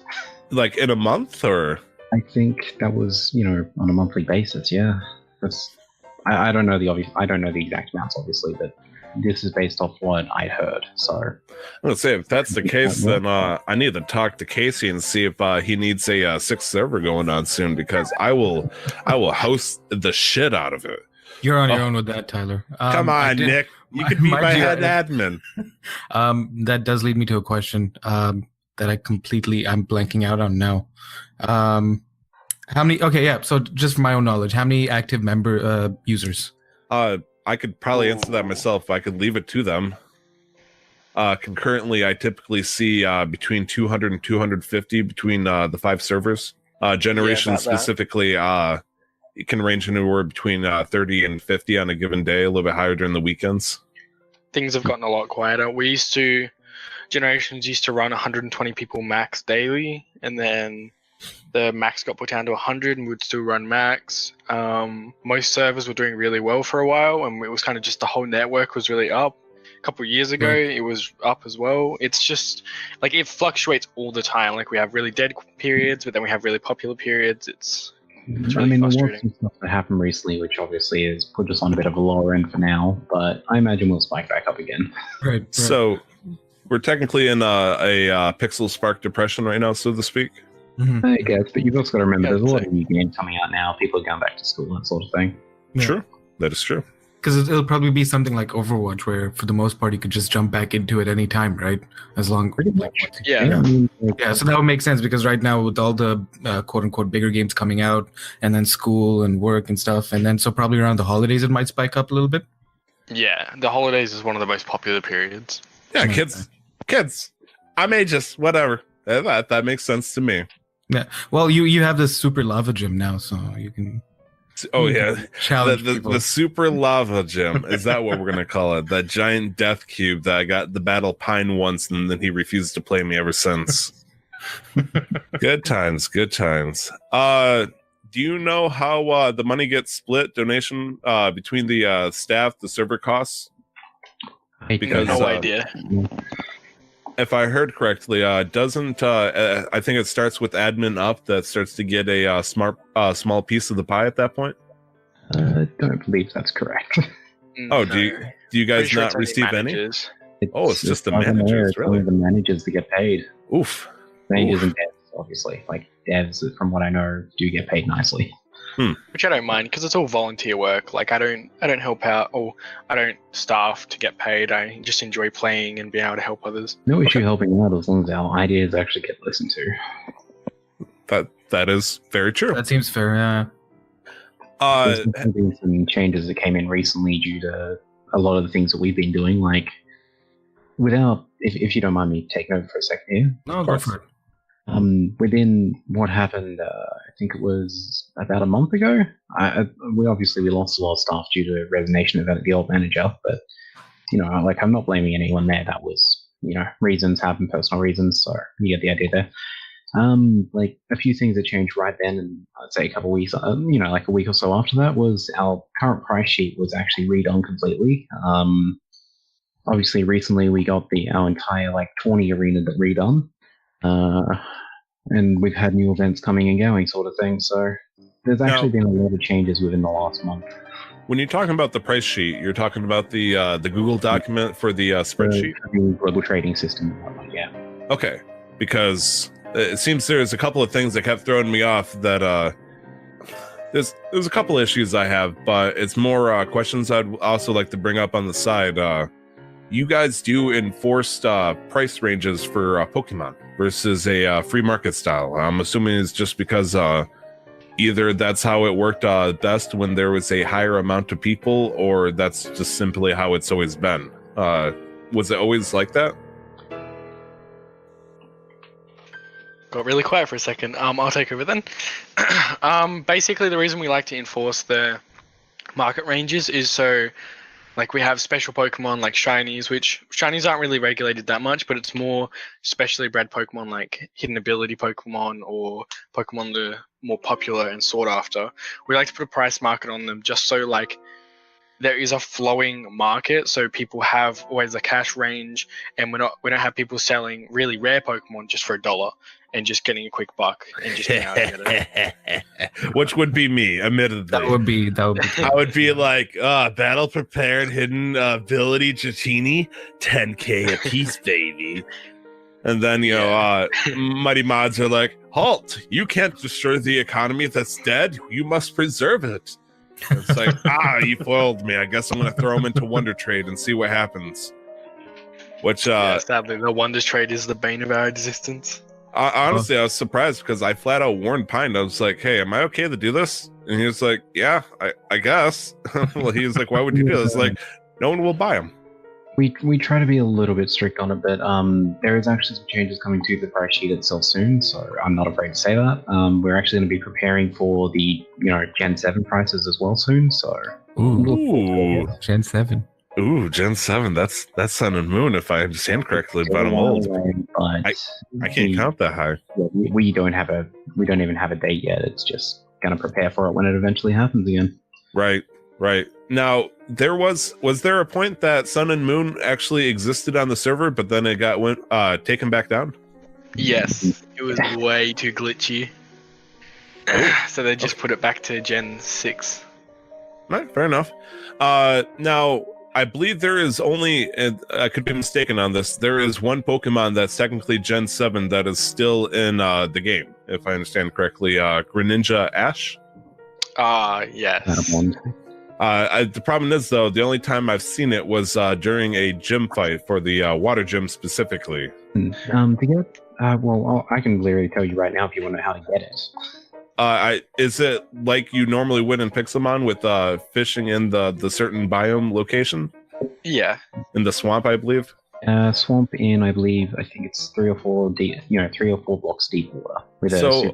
Why did you guys elect to leave one single Gen 7 Pokemon in? Well, I mean, if you think about it logically, and obviously this probably isn't the reason, just the way I see it, think about it logically, Greninja technically is up to Gen 6 anyway, and I mean, the ability doesn't make a big difference. It's just one move, technically. Yes, was it Water Shuriken, I believe? Yeah. Water Shuriken. Yeah. Okay. I mean, I'm not against it. I was just curious. Let's see. Was people obviously donate to get ranks, to get Pokemon, to because they love the server and they certainly want anything else. But if they give me free shit in the process, who am I to blame, right? Was there ever a point to where it was just called purchase, or was it always, or has it always been not generations? I know that one. Has it always been donations? I've always ever seen it as donations. I don't think I've ever seen it just like a straight up purchase. It's just like any other game, really, if you think about it. I mean, you're donating to every other game, even when it's considered a purchase. You're donating to a game you love, I guess. Like, an example I could give you would be, and I'm not afraid to say this, the several thousands I've spent on League of Legends over the past, I think, 6 years. Don't worry, I'm no better. I think I'm at 1,500. At the end of the day, while you're technically making a purchase to get something, at the end of the day, it's really a donation from you to the developers to say you like their content. I guess the difference I'd like to say, and this is unfortunate, if you make a purchase and the purchase was either unhealthy or it ended up into a bad deal, a single receipt taken to PayPal, you can get a refund for your purchase. Whereas a donation is something you've given, no matter the circumstances, you gave the money out of goodwill and they just happen to give you something back. And trying to refund that, I guess, in generations would also get you banned, if I understand correctly. So, okay, so the reason people get banned for it is when they do a chargeback specifically. No. Now, what is a chargeback? I know this is. Yeah, it's just a I think it's a PayPal thing, but also a bank-related thing. Like, so typically, how a chargeback would go, and say if it was successful for the person doing the chargeback, essentially, it actually, as I say, if they're successful, which in I'm pretty sure every case they actually go for the first. Say in our case, it would go for Pixelspark over the customer. It's basically, the person providing the stuff. So in this case, Pixelspark would actually be fined. They'd have to pay back the amount that was, the person spent, and the same amount. They'd pay twice back, I guess. Mm. The chargeback is basically you claiming, false content, whatnot, and however it's done, say through PayPal, they do a fine and whatnot, which is basically however much was spent. So, say a purchase of 150, you could be, Pixelspark could be looking to pay back 300 if the chargeback was successful. And then you get immediately banned because you're screwing the server over, or the donations at the very least. Whereas if, a refund's a different thing altogether, where you're just giving back whatever was. You get the idea. You know how a refund works. I don't need to explain that one. Oh yeah, my Destiny key gave me double legend rank, please. But no, I understand how trying to get the refund on it works. Now there are 5 servers on Pixelspark, correct? Yes. Okay, and do you know how each of those servers came to be? Like, I guess you guys' focus is mostly on generations, correct? Yeah. Well, I wasn't sure if it was like, well, Quantum might be an admin on the generations one, but he's actually spent some time on Reforged and he's actually a mod on it or something like that. I wasn't sure how interconnected you guys with the, we do technically have. There have been a few cases where we've actually had staff come from other servers to ours. But they're incredibly rare cases where obviously managers agree, whatnot. It's all that sort of stuff. Like at the moment, I believe we still have one staff member who I believe is he from Reforged. Is Rocker Reforged? Rocker? Yeah. Oh yeah, he's Reforged. Yeah. So technically, Rocker is still acting as a helper for us on occasion, like when he's on here. But he's Reforged staff at the end of the day. Okay. Oh, he's still Reforged stuff. And this is your chance to step away from the rest of the servers because who cares about those guys? What does Generation offer that's different from the other ones? Here's your hot sell. Set yourself in the rest. Throw them immediately under the bus at your own benefit. I want to go first on this because otherwise I might get ranting over stuff that we've done. I think the biggest difference is the way staff and players interact, and that's not necessarily dissing the other servers. I think the other servers still do like a good job at that, but like we've had cases where players have gone to other servers and they've tried talking to staff, and that's not necessarily everyone, but this is just certain cases, and they've tried talking to staff and staff just don't respond, or like sometimes they'll be AFK, and that's just like sometimes it's the way the staff are brought up or the way like things. So for a while we had another server, Pika City, had a lot of helpers, and a couple of them would just like they would always be on but they wouldn't talk, and we have the same. Like we have a couple of helpers who are always on but they don't talk. But I think when we have basis of our staff on, the player and the staff interaction works really well. Like we're always joking around in chat, we're always having a laugh and all that, and it's a good it's a good community to staff interaction. Now I I haven't guess spent much time on other servers, so I couldn't comment 100% on the other servers. so. Your big offer essentially is you guys have a friendly staff that is uniquely, presumably, anyways, able to communicate well with the players, especially the newer players, because the nice thing about helpers is they're always there to help somebody if they don't know what the hell they're doing, aka me. A lot of times, actually, at least back in the day, like I asked so many questions those first 2 weeks, and it's like, how do I do this? How do I do? I felt like Jack Skellington discovering Christmas. What's this? What's this?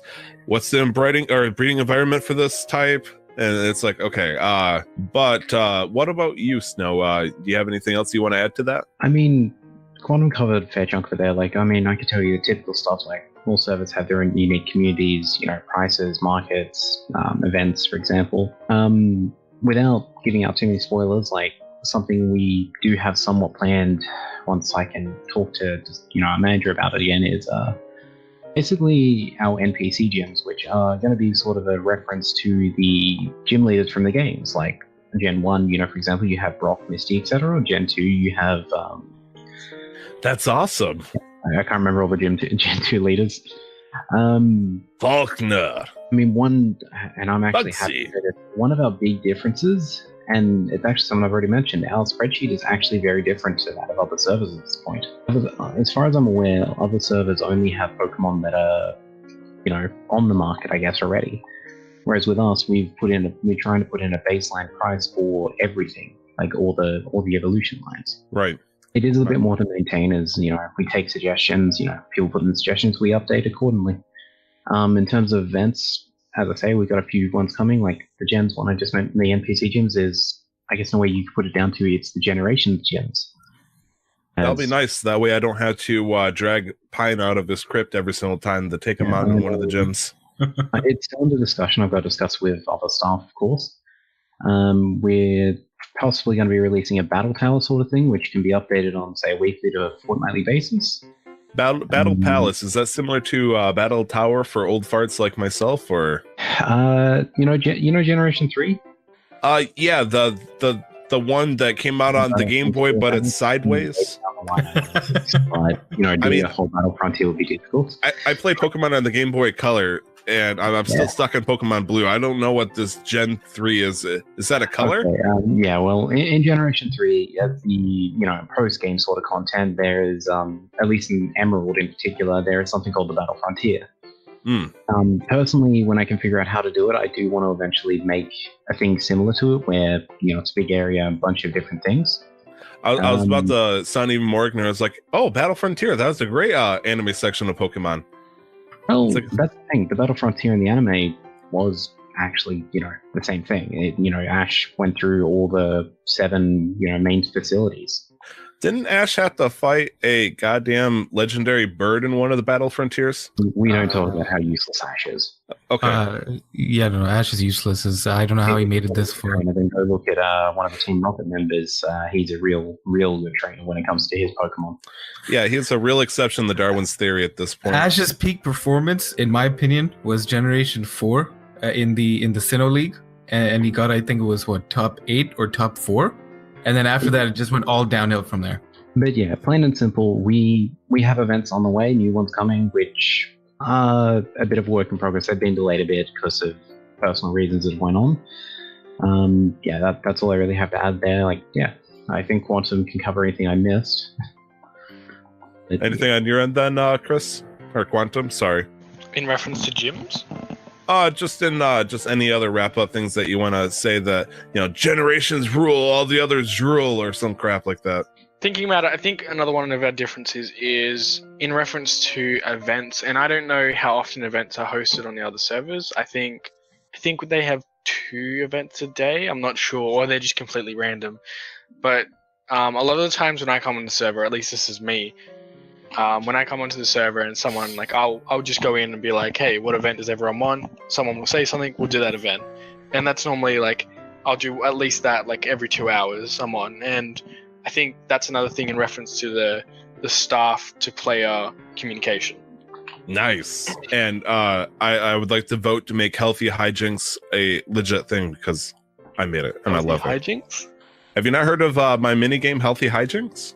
I have not. I did it last weekend. It basically, I give away 6 Pokemon, the last one being a legendary. Basically what happens is I let somebody know the level of the Pokemon and the HP IV of the Pokemon. I'll toss it out and they got to guess what the maximum health of said Pokemon. And whoever gets closest to that, and they only get 1 guess because I don't want them spamming, they can either get the Pokemon or a Master Ball. And I gave away my Groudon for my Legend rank doing that, and I'm hopefully doing that later tonight because I thought it was fun. People got excited. I like that idea.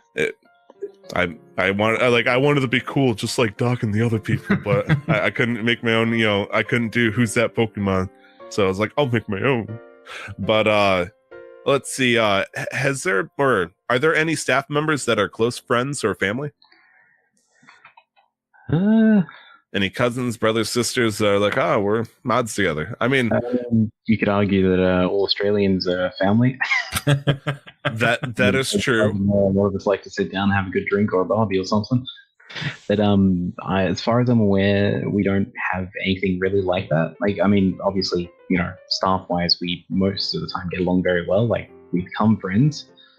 But I guess starting out, it's not all that often. I mean, an example I'm willing to give myself, like, it was a staff member who we recently actually, who became a helper within the past 3 weeks, 4 weeks. Basically, I wanted to sponsor her, but the situation was, due to the fact I pretty much considered her a full friend, I would not sponsor her until someone else had noticed her. Like, I told dibs on sponsoring, but it was a case of, we don't sponsor, like, people who we are friends with personally, if that makes sense, as they can be a bit biased. And I totally agree on that. Actually, I brought it up. Pine sponsored me recently, but the first person I started talking with about it, Mr. Epic Duckling, I've been talking with him for a while, but I flat out told him, was like, I don't think it'd be fair for you to sponsor me because we're friends now. I'd like to think, and quite frankly, I feel like that would be abusing the power at that point of friendship. At that point, trying to climb the ladder that way, and it's like that's not cool. But I respect that, man. Would you say then, and I know you kind of did this, those who get thrown into this godforsaken island that is infested with spiders, rats, snakes, and kangaroos stick together kind of situation. Has there been any actual like close friendships that you made because of generations, not just the staff in particular, but playing together with people? Has there been people that you're excited to talk to? Ooh. I was trying to give this great magical Disney ending, and he's like, I mean, I've got someone who I first played with. His name's Jaden. I originally met him through the staff team, and we're still friends to this day. He doesn't play Edo anymore, but we talk daily. We still talk. A couple of the other people that I used to be staff with and players still talk to. So I think friendships are always made, and you of course pick up people along the way. Sadly, friendships have been lost, but it is a good thing. And I've got some close friends in the current staff team. Most of us are pretty much act like a family now. That's awesome. Yeah, we try to kill each other constantly. Australia, that fits in the line of my book, but I'm also, I have no idea what goes on down under. Jeez. If it's not obvious, we can be a bit laid back as staff in some ways. No. Are you suggesting you guys are calm and chill? You could say that. Okay. Yeah. No, Australians are pretty much like Canadians, just a little bit rash. Nicer. You guys kind of took out So important question is probably the most important question in the entire interview here. Is it true that Disturbed gave somebody a high donation status because they showed him a picture of herself? This is a funny question. Okay, I don't know where the Disturbed part came from. But no, this was okay. So her name is Pixelmon. She started playing recently. She's basically been a meme around the whole staff team and player base. She's very, very, very forward and very not caring of what she says. So a lot of the male attention attracts to her very fast around the server. It's interesting because typically half the stuff that gets said that involves her would immediately get people banned, but this one-time weird exception anomaly will inspire both mods, her, super mods, and all that stuff just to break every rule they can find just to have a conversation. You're right. She has transcended a person at this point on the server. She's become, I would say, a meme lord, but no, she's mind explosion level meme right now. Some of the stuff that gets said is pretty hectic, but basically the situation you're referring to is I was the person that gave the rank. The rank was an old person that won a giveaway, which they never redeemed it, and I messaged him finding out if he still wanted it, and he said no, I could do whatever I want with it. So I gave it to her. We were already planning on doing the whole giveaway thing with her, but it kind of just ended up. And basically, to prove, or just to generally curious, because we were basically on the same day, the whole staff team was having a face swap day, however you'd say it. Oh, but yeah, we were curious, so we gave her we just kind of chucked in a legend rank. But yeah, she sent a picture, but it was more for all the other guys that were thirsty out there. They were thirsty is the word I'd used. They were all itching to grab that image, and that was a straightaway no from me. If it helps, Quantum already know what she looks like. Yeah. But yeah, so I'm married. I'm finally immune to this shit, but goddamn, yeah, no, I've got a partner as well, so I was very immune. It's interesting. Just I can totally see this now. Like I said, the average age is like, high teens, and so when some meme lady comes walking in, all the wolf whistling from afar and tongue rolling out and all that stuff, that is wild. She says a lot of sexual stuff. That's why she gets. I figured. I have no context here, and I assume that's what was going on. Because when I first met her, it was after all of the wolf whistling, and my first experience with her was very interesting because she just flat out was straight up very forward, and it was very surprising because, not to bring in the whole stereotype, but it's pretty rare to see someone, especially on Minecraft these days, a female play Minecraft. She's in college as well, so she doesn't have the time for it, but she still plays it. But it was very surprising to find someone, and then she kind of had her personality around her, and it made a lot of sense why she was getting a lot of attention. It's interesting because it reminds me whenever she starts talking in the chat, it's kind of like Jessica Rabbit, for those who understand what I'm talking about there. Roger Rabbit's interesting character who comes in, hello, boys. It's just comical at this point for me to watch because it's like everybody's just losing their crap. Meanwhile, my wife is making like imitations of wolf whistling and whatnot. She totally understands. Shout out to Amanda Ray 93 and the Minecraft server because she's a lady too. Don't cock me though, please. Is there a mascot, Pokemon, or person on the server? Let's go have a quick look at what our react mode is. I would like to think that like Pikachu would represent Pika City or something like that. So for Generations, if we're going by what the role request emotes are, for Generations we have a Gengar. I'm surprised. I would have thought is Bidoof like a close second with this weird cold Thunderling going on right now. I'm just looking it over. For Pika City, they have Pikachu. For Reforged, they have Charmander. Heart Gold, they have I think it's called Watchhog or something, whatever it's called. For Soul Silver, they have Cubone, and Generations, as we just said, they have Gengar. If I had Cubone for Soul Silver is because the manager's called Cubone. Yeah. Yes, that is in fact a question that you can answer for a rare candy, which is good to know. We don't talk about that. Oh man, what will it take to get Bidoof installed as the mascot Pokemon officially? Probably a couple thousand signatures form. I mean, Do a change.org. Okay, sure. We'll see. We'll see what we can do here. So I have no idea what this is, and I just wanted to ask about it. What is this maze thing everybody keeps asking to open? Okay, I will say I actually reopened it properly the other day. Basically, due to an issue we had a while back related to alt accounts, we had to actually block off our maze, which is pretty much a maze you can go through. At the end, you right-click an NPC, and then you type in, say, /ket maze, and you get 10k and a legend key. Nice. As I said, we had to block that off for a while due to alters, and there was a lot of complaints coming up, to open it, yada yada. In regards to the maze, it is properly open again now. However, if we have alting again, I'll put barriers over the NPC, so if anyone gets to the end, they have to ask a moderator plus to teleport them into it. Just, sort of a safety net, I guess. We are actually looking at possibly releasing some new mazes soon, which we need to get onto soon. Nice. On a scale of 1 to 10, how hard do you think you make the mazes? How does the Say idea? 5. I would say like 10, you can't get out or get in for some reason. 1 is it's just an open room. Just to give you like an answer on that, I'd say probably about somewhere between a 5 to an 8, depending on the person, I guess. Okay. I mean, for amazing, hard, but as I say, like if you want me to give you abstract answers here, I could give you a difficulty of wall plate maze to barrier block maze.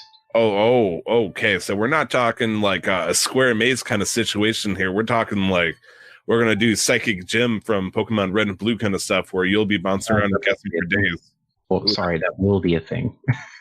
That's scary, actually. Ooh, mercy. Pretty cool, actually. But yeah, honestly, current maze it's at the point where anyone who's been playing for a while, it's fairly easy to them. They just know the path. But for new players coming in, it can take anywhere between 5 minutes to up to an hour. I would love to make a warp maze now. That kind of would be exciting to do if I was able to pull that off. Well, there is technically a way players can participate currently with the program I'm personally doing to help get the community more involved and give them a chance to become, if they're interested, obviously, to look into becoming a builder. It's a new program, obviously, and it's something that I personally offer rather than other servers. Yes, I believe what the current person that's being trained is Winteress, correct? Pardon? Is it Winteress? He or she's trying to be a trial builder right now? He is actually currently one of our trial builders, but I have no idea as to what's going on there, so... Oh, okay, fair enough. We did talk quite a bit about gyms. They are mostly, I learned this recently, basically, for those who don't know, it is a list of 8 gyms that are non-traditional in terms of types, so there's no standard order that I could find. And it has a list of gym leaders for each gym that can open up and let you challenge them. But they also had the same exact set of Pokemon for each one. Like every gym leader has the same Pokemon for the team. Is that correct? Sorry, was that in regards to our current actual gyms? Yes, current gyms. Don't they?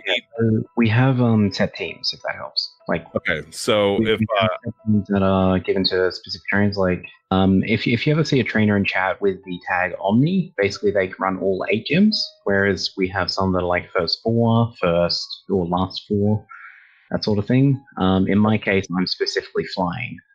Okay, that makes sense. Cool. All right, good deal. Now, is there like any reward for getting all 8 gym badges right now? I think it's an aura key and a legend key. I'm not an aura key. It's just an aura key? Yeah. Okay. There has been talk about potentially something to do with the Elite Four, correct? Coming soon, yeah. Is there, okay, so there's a talk about, has the people for the Elite Four been decided already, or is there going to be like some kind of trial for it? No. What's going on here? I'm not really sure what's going on with them. Of course, we have a champion and then the 4 elite. I'm not really sure what's going on. I think Smogon will be our champion, but I'm not sure. Okay, good there. We have no idea, really. What does one have to do to become a certified gym leader? Like, what kind of training or whatnot do they have to go for it in order to join that? So originally, all you had to do was beat the gyms, and then you messaged Smogon, and you told him, and then he would consider you for a gym position. But I'm not sure if it's still the same. Smogon's had a couple of, he's been off recently as Viber. He's been off recently, just due to stuff going on in real life. So I'm not sure what the go is with that. Okay, I was just curious. Can it be anybody? I would have thought it'd be staff only, though, right? No, normal players are gym leaders as well. Huh. That's interesting. Okay. You just want to have your death cube up and running. I am not allowed to challenge people officially in official gym that I do not own, and I don't think OU is an acceptable gym position. But I do have a steel type team that I'm ready to rock anybody off if we want. Well, steal anybody off, I guess, not rock. If we want to open a steel gym, I will be a contender for that one. We used to have a steel gym. You used? What are you doing to me, man? What do you mean used to? What's going on here? Let me spin this chair around. Let's talk, buddy. Why is there no steel gym? That was with the old. So we had an old staff team just before the current one, and the gym manager for those ones, he had a different gym lineup and everything, different gym teams, and one of the second last gym team was steel. Is there a steel gym somewhere in the world? No, we didn't have gyms actually built at that point. Ooh, so if we were to open a steel gym, we'd need somebody like a trial builder to build a steel gym. Somebody already has a team ready to go. Oh man, Nick, who could no? So, go ahead. I was gonna say, I've been trying to chuck the suggestion of making like an IC4 at our gym manager for a long time. I still don't think I've been successful. Oh, that's sad. That's sad. So history of a certain item that's actually made an interesting appearance and sudden disappearance in the game. Could you tell me the history of the suspicious satchel? Do you want to quantum or should I? Because I'm sick of removing That's these. all you, buddy. Okay, so I guess it doesn't hurt if I say the name because technically, it was all dealt with. So we had an old staff member at the time who Like old? Is that like over the age of 23 or what's going on here? I don't know their age. Oh, I'm just messing. Go ahead. They were 20. At one point, who was an admin, I believe, at the time as well. As far as I'm aware, they are actually banned from Generations, but I'm not 100% sure on that. Quantum can confirm in the end. Basically, they spawned an item called the Sachet, except they added modifiers, and those modifiers made it, obviously they renamed the item as well. Essentially, they made a banned item or an unofficial item which doesn't technically exist within the game itself. It's a modified item that was nicknamed, and it's called the Suspicious Sachet. What it does when held is it gives you, I think, 0.1. It increases your movement speed, essentially. By 10%, yeah. Now, it would have been okay if it was maybe just one or two. Wouldn't have been a problem. But somehow they got duplicated.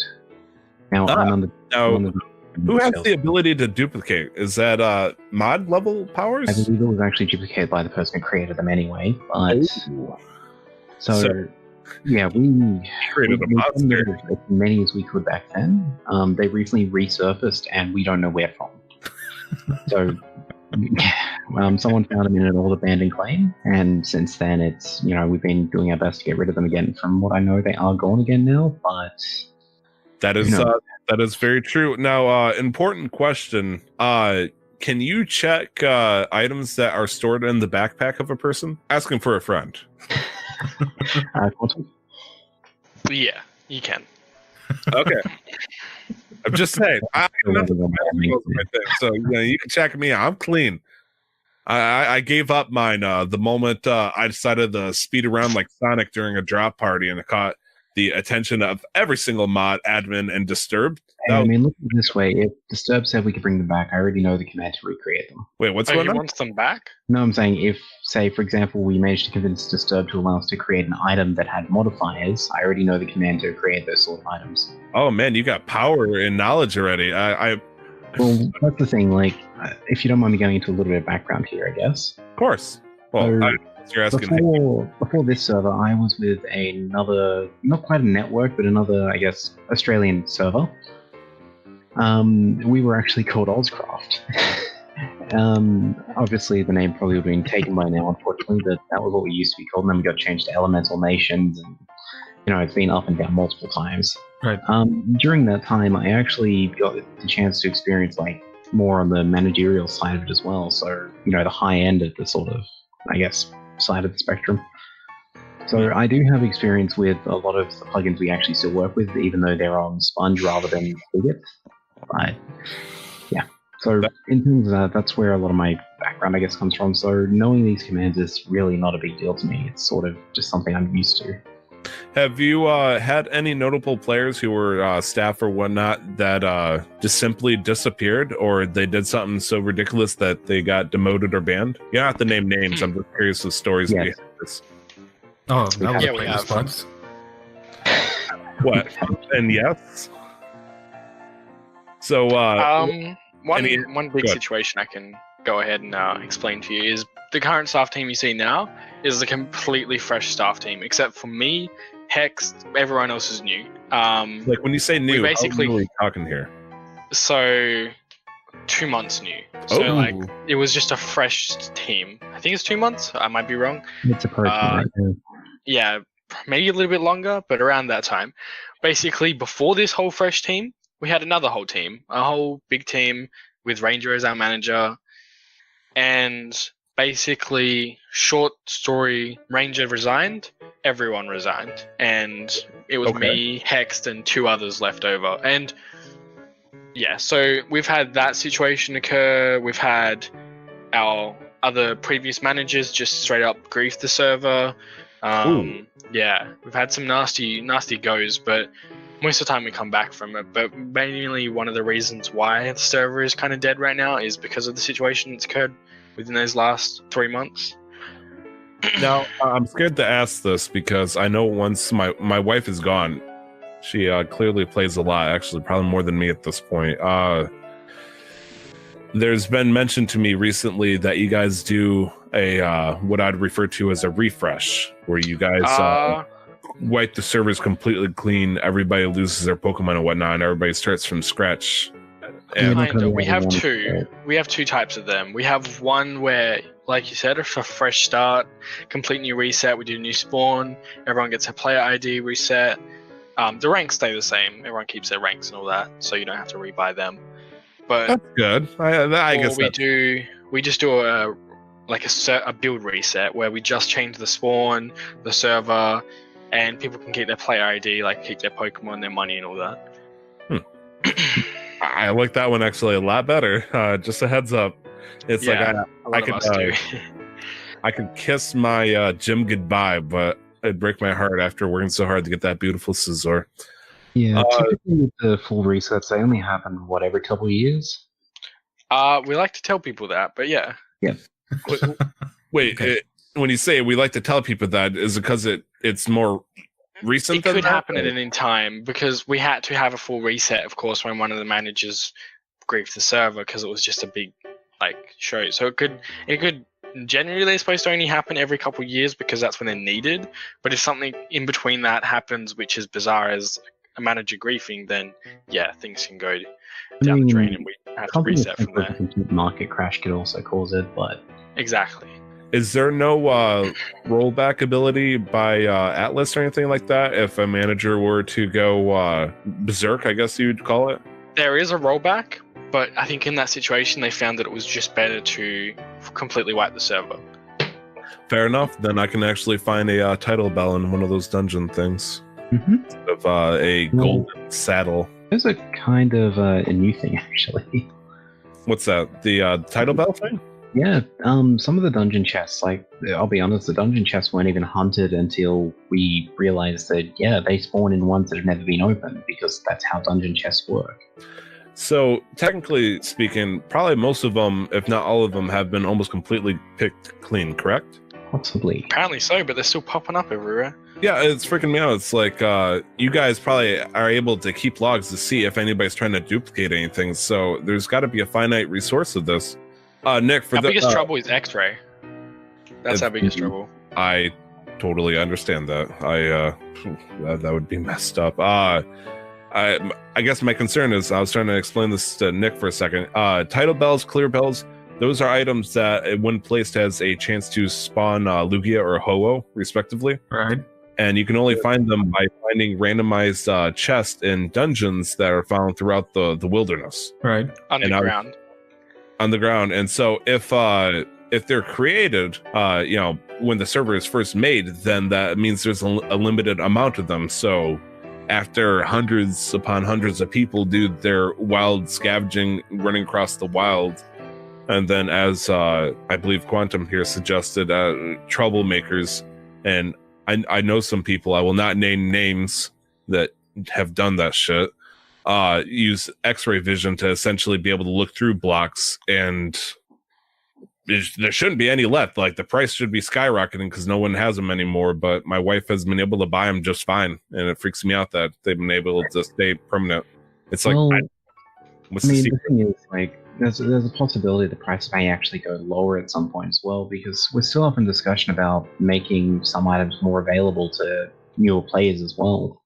Like, we're currently underway in changing the shop. Underway, and we have no idea when this is going to happen, but we're hoping soon. Okay. Now, I think, as you know, I guess there's multiple different ways that you can make money in the game. The most interesting one is the idea of mining fossils and then selling off the fossil Pokemon you get from that. Obviously, back in the day, the more preferred option would have been breeding, but due to circumstances, breeding is just not that easy unless you're Pine or some god-awful master breeder that has every single There's type. actually a little bit of history on this one. Okay, sure.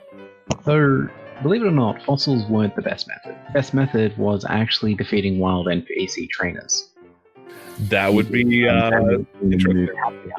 And we actually had to nerf it due to something that happened after an update.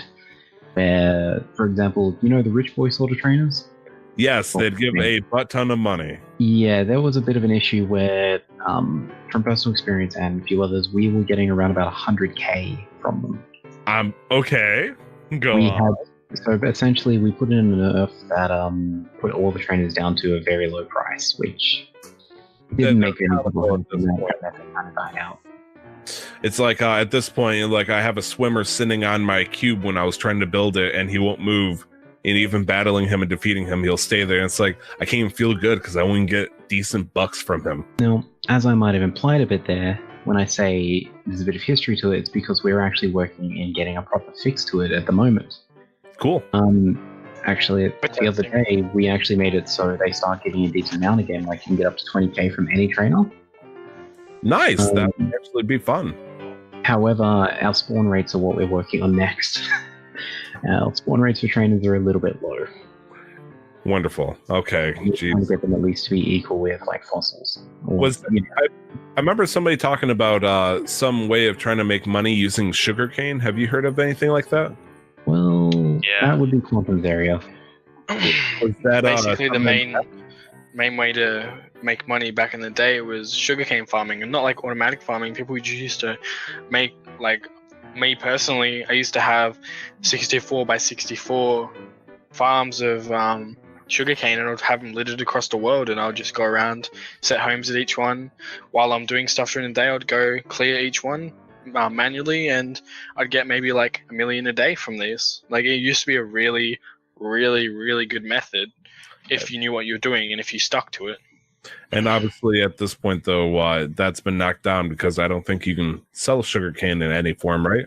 You can, but you can't sell them stacks, so it's a lot more tedious to do it, and it's just not worth it. So you can make the slowest million if you really I think want the price got halved as well, so you can't sell them. So you can make half a million if you do it really, really slowly. Okay. And yeah, basically. And we've got new things coming in to help, give more variety for methods of making money again. If you don't mind me commenting on the breeding part of it, though. Sure. So that's actually a big thing that I think is a little bit, underseen by players. So a lot of players, and the issue they have with the market right now is they see Pokemon that are on there already, and they think, oh, that's too much, and then, they want to breed that specific Pokemon. But then there's one thing about it. They're breeding a Pokemon that's already on the market, when there is a lot of Pokemon that currently are not on our market. Oh, yeah. If they would actually, think about it that way, then they'd realize there is a lot of room for them to claim a market. Like, for example, I think I'm the only person who breeds all 3 Goodras or Goomies. Mm-hmm. As far as I'm aware, I'm the only person breeding Skidoos currently, and HA Drifloons is my newest one. It's interesting because my wife really wanted a good Houndoom, but she didn't know anybody. I think there are actually some people that sell. I haven't done one yet. I'm happy to organize that at a later date. Well, oh boy, she decided to start breeding because she wanted to breed her own Houndoom. For the first, she wanted to breed her own Pokemon. She liked the idea that she got it herself. And that's fine. I respect her. I honestly do. I was just trying to be proud of my wife. It's okay there, Snow. Fine. Like if you need anything, it's how we are on the side. We try to help out when we can. Sure, if you want to donate like 50 ranch upgrades, that would be great. Currently, I only have 36. I'm sorry. Ooh, I don't know if my wife can work with that. No, the most interesting part is she started texting me while I'm at work, and she's like, I don't understand why this Pokemon won't say it's madly in love with each other. I'm like, well, it's dual type. You'll have to put a couple of ranch upgrades in it. And then she's like, I don't know what happened. It went from saying that they really liked each other to they loved each other as much as possible. I'm like, it's because there's an egg, honey. It's like, you got to look this stuff up. And like today, she's like, I don't understand. One had max HP, one had max speed. I had the right items on. I don't know. And she named them off. I'm like, honey, that's the power item for special defense. It's not speed. It takes a while to get into. Honestly, the breeding system could be a little bit easier for people to learn, I think. And I'm glad that like Nick knows this from experience. I was one of those guys that when I had Sun and Moon, I was a very, very hardcore breeder. Like I would spend hours upon hours each day trying to breed the perfect Pokemon from scratch, because God forbid I try to get it from GTS in any shape or form. With Sun and Moon, literally just do the Ditto chain, and then you're good to go. You can get up to 5 IVs that way. I do remember spending days just sitting in there trying to, do the Ditto called for help. Ditto called for help. And yep, you have to chain that. Forever. Jeez. Speaking of which, that's another interesting thing. Some people say Dittos are easy to get in this game, but some people have never seen one. My friend had quit because the spawn rate is one of the lowest we have on the server. 0.3% during the day in a certain biome. Yes. In savannas, yeah. And it's like, I don't know what to tell him. And it's like, I'm scared because I'm afraid that one day he'll get on and he'll see it and he'll catch it. And then it's going to be like 23% or some nonsense. And it's going to break him. It's going to break him so hard. But I think that's pretty much it. Is there any last things you want to say on behalf of Generations? Yeah?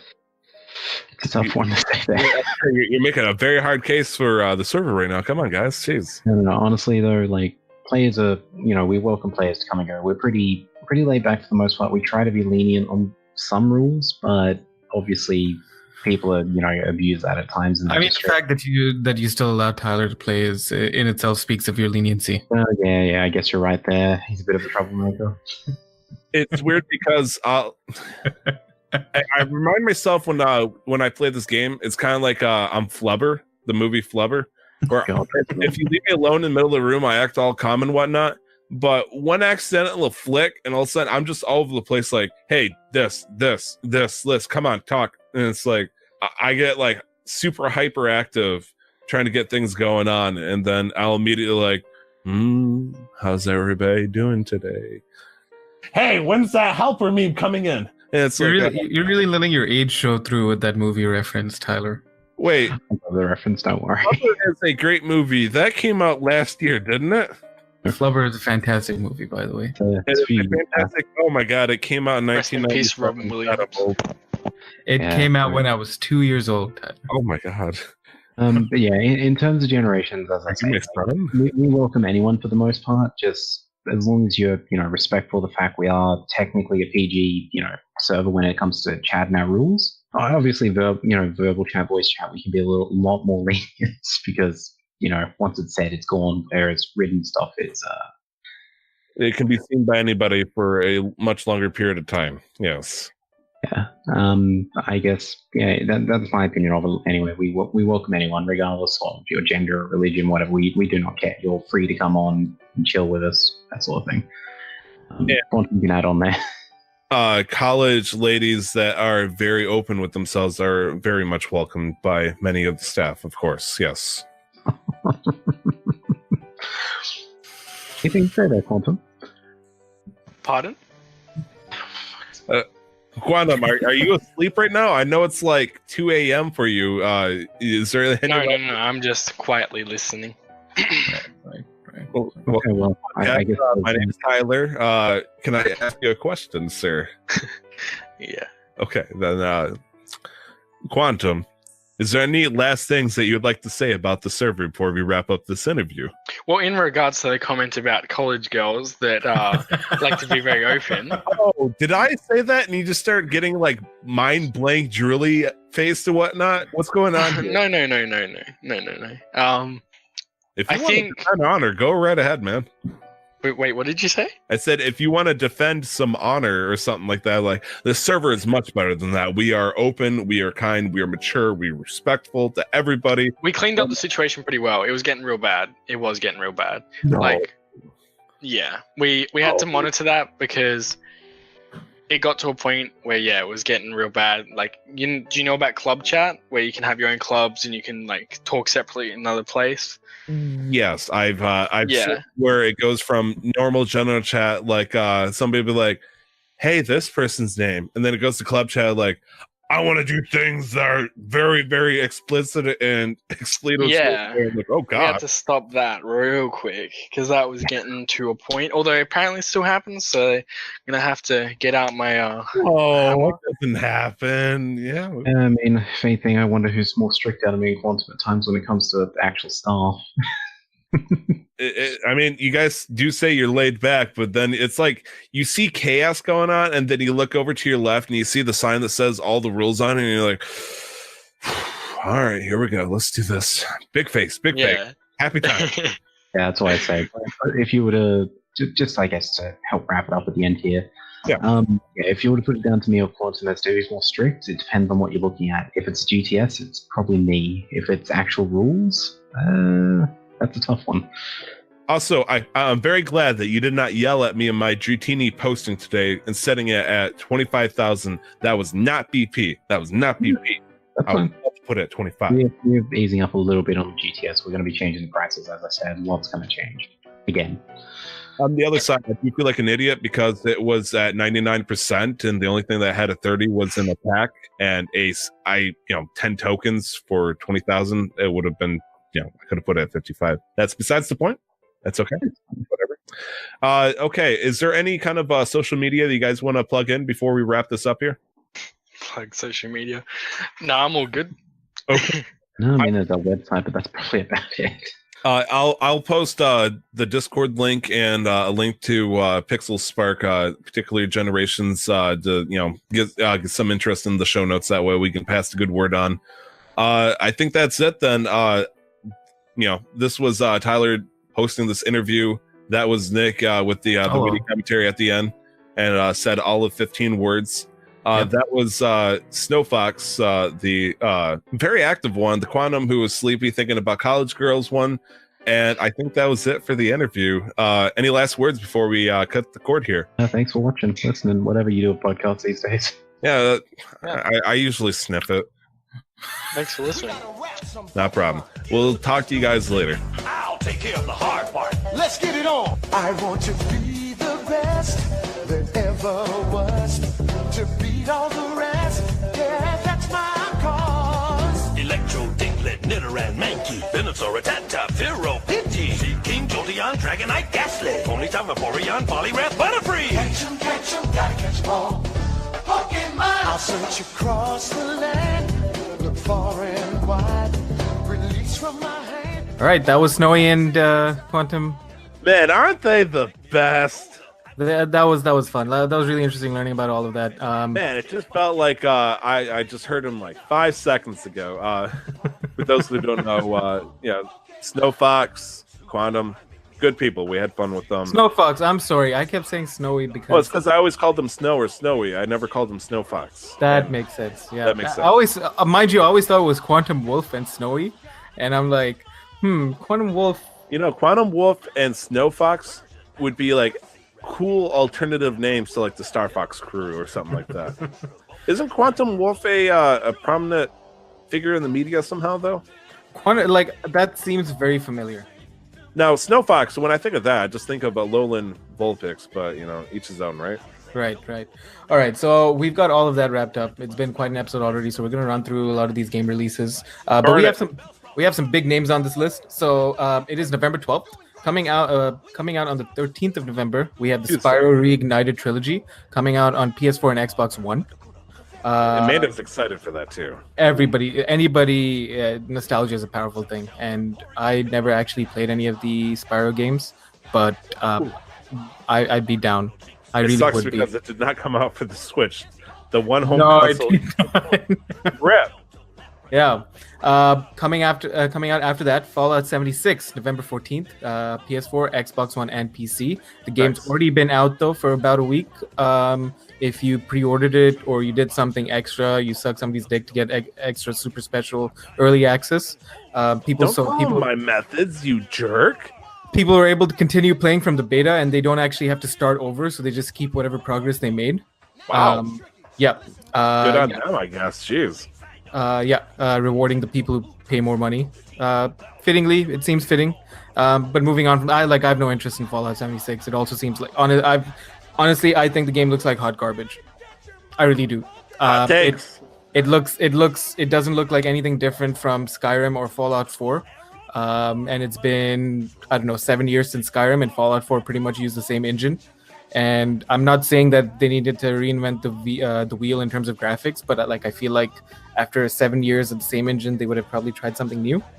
I tell myself every single day when they went from Halo 3 to Destiny 2, it's the same thing, man.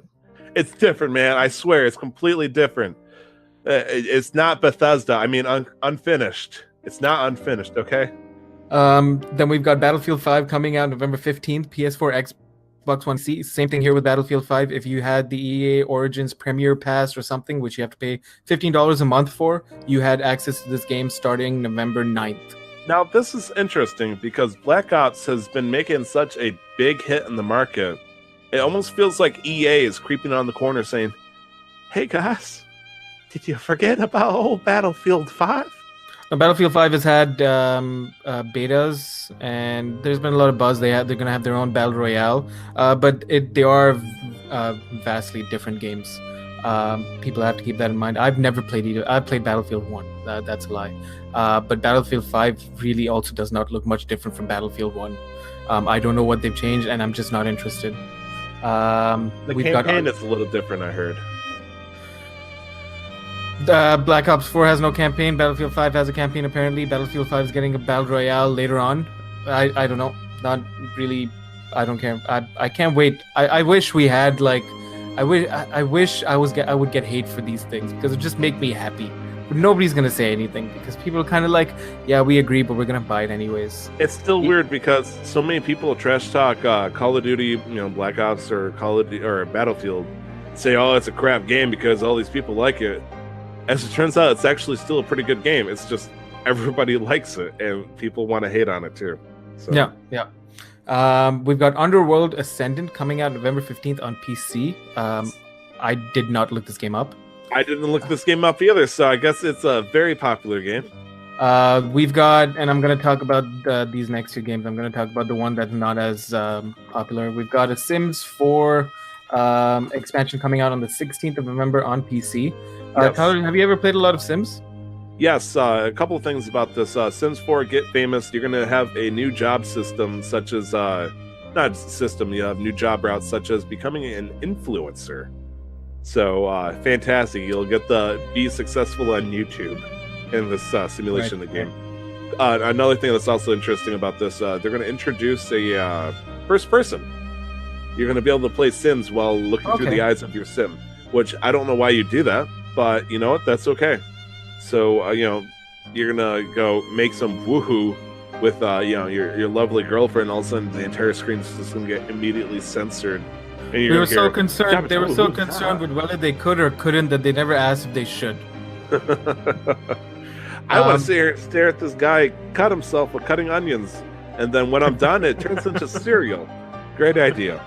Underworld Ascendant is a first-person action role-playing game. It looks like a kind of, I don't know, Doom meets Magic kind of thing, like a Skyrim but in hell. So just wanted to put that, I guess. Anyways, or Elder Scrolls Oblivion. I just wanted to make sure that we got that out there. Now, this last game on our list, I've made my thoughts about it very clear. Yes. I don't know about Tyler has not been as clear because should I be more clear about this? No, I'm not saying you have to. I'm just saying you haven't been as clear as I have been. Pokemon Let's Go Pikachu Eevee comes out November 16th on the Switch. This Friday. Yes. I have complained about the game. I have shit on the game. I will probably get it during the holiday season because I am weak for Pokemon stuff. I'm gonna call you out on your shit. I don't think you won't. Or sorry, let me not double negative that. I don't think you will. I bet you won't. See, you're just saying that I'm Prove just me wrong, loser. You can't. Pro tip. Tyler? Will you be getting Let's Go Pikachu? Because I sure shit know you won't be getting Let's Go Eevee. Unless Amanda picks up Let's Go Eevee. I mean, it's possible, I suppose. So the answer is yes, I will be getting this game. Problem is, though, I have very limited expectations of this game. Limited, low, whatever you want to call it. I'm hoping by doing that, I get it and I love it. However, and I'm afraid of this, and I told you about this before, the curse of buying a game that's dependent on other people in order for it to be a good game. Right. The curse goes with Super Mario Party. It goes with Mario Tennis Aces. If Pokemon falls into that category with Let's Go Pikachu, Let's Go Eevee, I'm going to get it and immediately regret it, and then I get to talk shit about it the next day. Hooray. Nice. But I'm hoping that's not the case. It stinks because it comes out on a Friday. I could buy it on Friday and then play it right before work. That's probably not going to happen. I might not even be able to talk about it next. Well, I'll be able to get a couple hours in. I'll give you hot details, next weekend. But no, I got heavily tempered expectations with a hint of excitement because I don't know what to expect. I know I've seen, quite a bit of stuff, but I haven't seen like a full 15 minutes uncut playthrough of anything. So I have no idea. I don't have my quick look, but I'm excited for it. I will be getting it. And so moving on to our final segment. And I just want to make this clear. I'm only going to be covering Let's Go Pikachu. I do need somebody to cover Let's Go Eevee. Moving on to our final segment. This Day in Gaming, Monday, 12th November. No, 12th November. November 12th? November 12th. Not a Monday. It's not always a Monday. I apologize. This Day in Gaming, November 12th. There were only 2 games of significance to me on this list. It was a lot of DLCs and a lot of games that were just eh. So the first one was Mirror's Edge, 2008. Came out in 2008 on PS3, Xbox 360. I've never actually played this game, but watching extensive gameplay of this game just blew my mind how they could make a game as beautiful as Mirror's Edge. Oh yeah, a game that's 10 years old.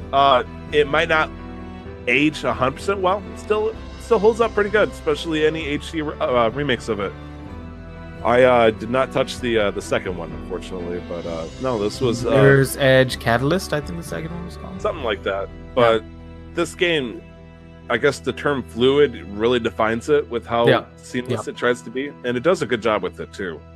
Hardcore parkour. Hardcore parkour.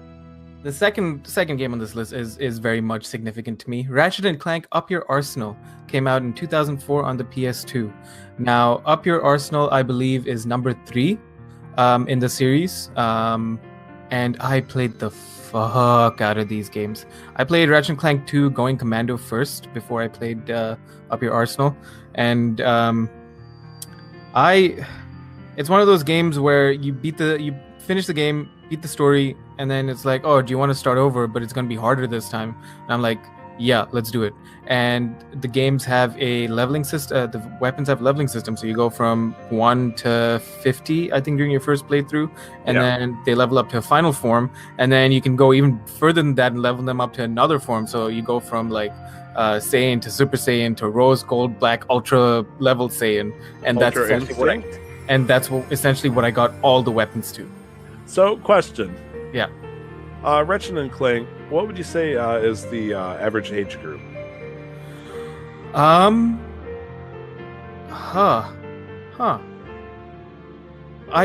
to say tweens. Do we know what the ESRB rating of this game is? 3+. For most of the games, it was 3+. What is 3+? Everyone. Ratings? Oh, I was gonna say I don't know what that means. You're speaking Canadian to me, man. That was scary. Ooh, careful! I need to get my baby blanket now. Oh, mercy. Are you okay there, Nick? Everyone. Yeah, no, 3+. Like, listen, there's a different rating system. I'm gonna look this up now. Video game rating system. Okay. I understand the ESRB might not, exist over your end, but that was scary. That was a scary word you said over there. But yeah, it is everyone. Everyone 10+, which means this game was okay for somebody that was 10 years or older. Right. But over in Great Britain, saying Up Your Arsenal is fairly, it's a fairly vulgar joke. I don't know how they managed to let this one slip on by. Like, it's impressive how well they got away with something like that. No, there were different names for the games. So Up Your Arsenal, it was Ratchet and Clank 3 in Europe and Japan, and Ratchet and Clank Up Your Arsenal in Australia and North America. Wow, they were really smart about that. Look at them. Yeah, that's why I know it as the third game. Okay, that's smart. I mean, localization. Play to your audience. But yeah, no. So it's actually, my bad. Came out in 2004. It has a teen rating. Oh, I mean, shows to me that I got E10+. Okay, so about the same. Yeah, I hesitated with the everyone rating because the first game is insanely difficult sometimes. You only have you have like 4. It's like having 4 hearts throughout the entire campaign, and it gets really difficult at some point. Yeah. Fair enough. Well, this has been very long in the tooth. Let's wrap this show up. This has been episode 26. We had a fantastic interview. And Tyler, where can we find you on the internets? Right now, I'm going to stay in the shadows, but I will release my Twitter at 2times_Tyler, all letters, one word.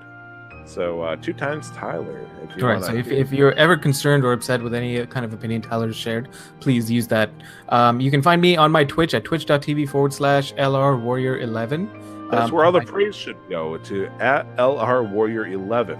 On my Twitter and Instagram, that's where you can find me too. You can contact the show through our Twitter. You can find us on Casual Masterquest on Twitter at MasterQuestPod, or email us at casualmasterquest@gmail.com. Want to give a shout out to Los because he apparently got a kick when you accidentally believed that blinker fluid existed. Whoops. Yikes. Yikes. It was I don't even remember what happened last week. Every Saturday is always you were hating on a driver and saying no. I remember the exact situation. I'm talking about before and after the show. I don't really like Saturdays are always an interesting day. Yeah. Okay. Yeah. Listen. I'm Nick. That's I'm Tyler. Tyler. In the corner there. This has been episode 26. Thank you very much for listening. Have a good week. Have a good week. Have a good week. And don't forget to never stop the grind. Peace. Happy birthday to all the birthday people out there. Happy birthday. Happy anniversary, too. Thank you. Yeah, we love you all. I love you. Yeah.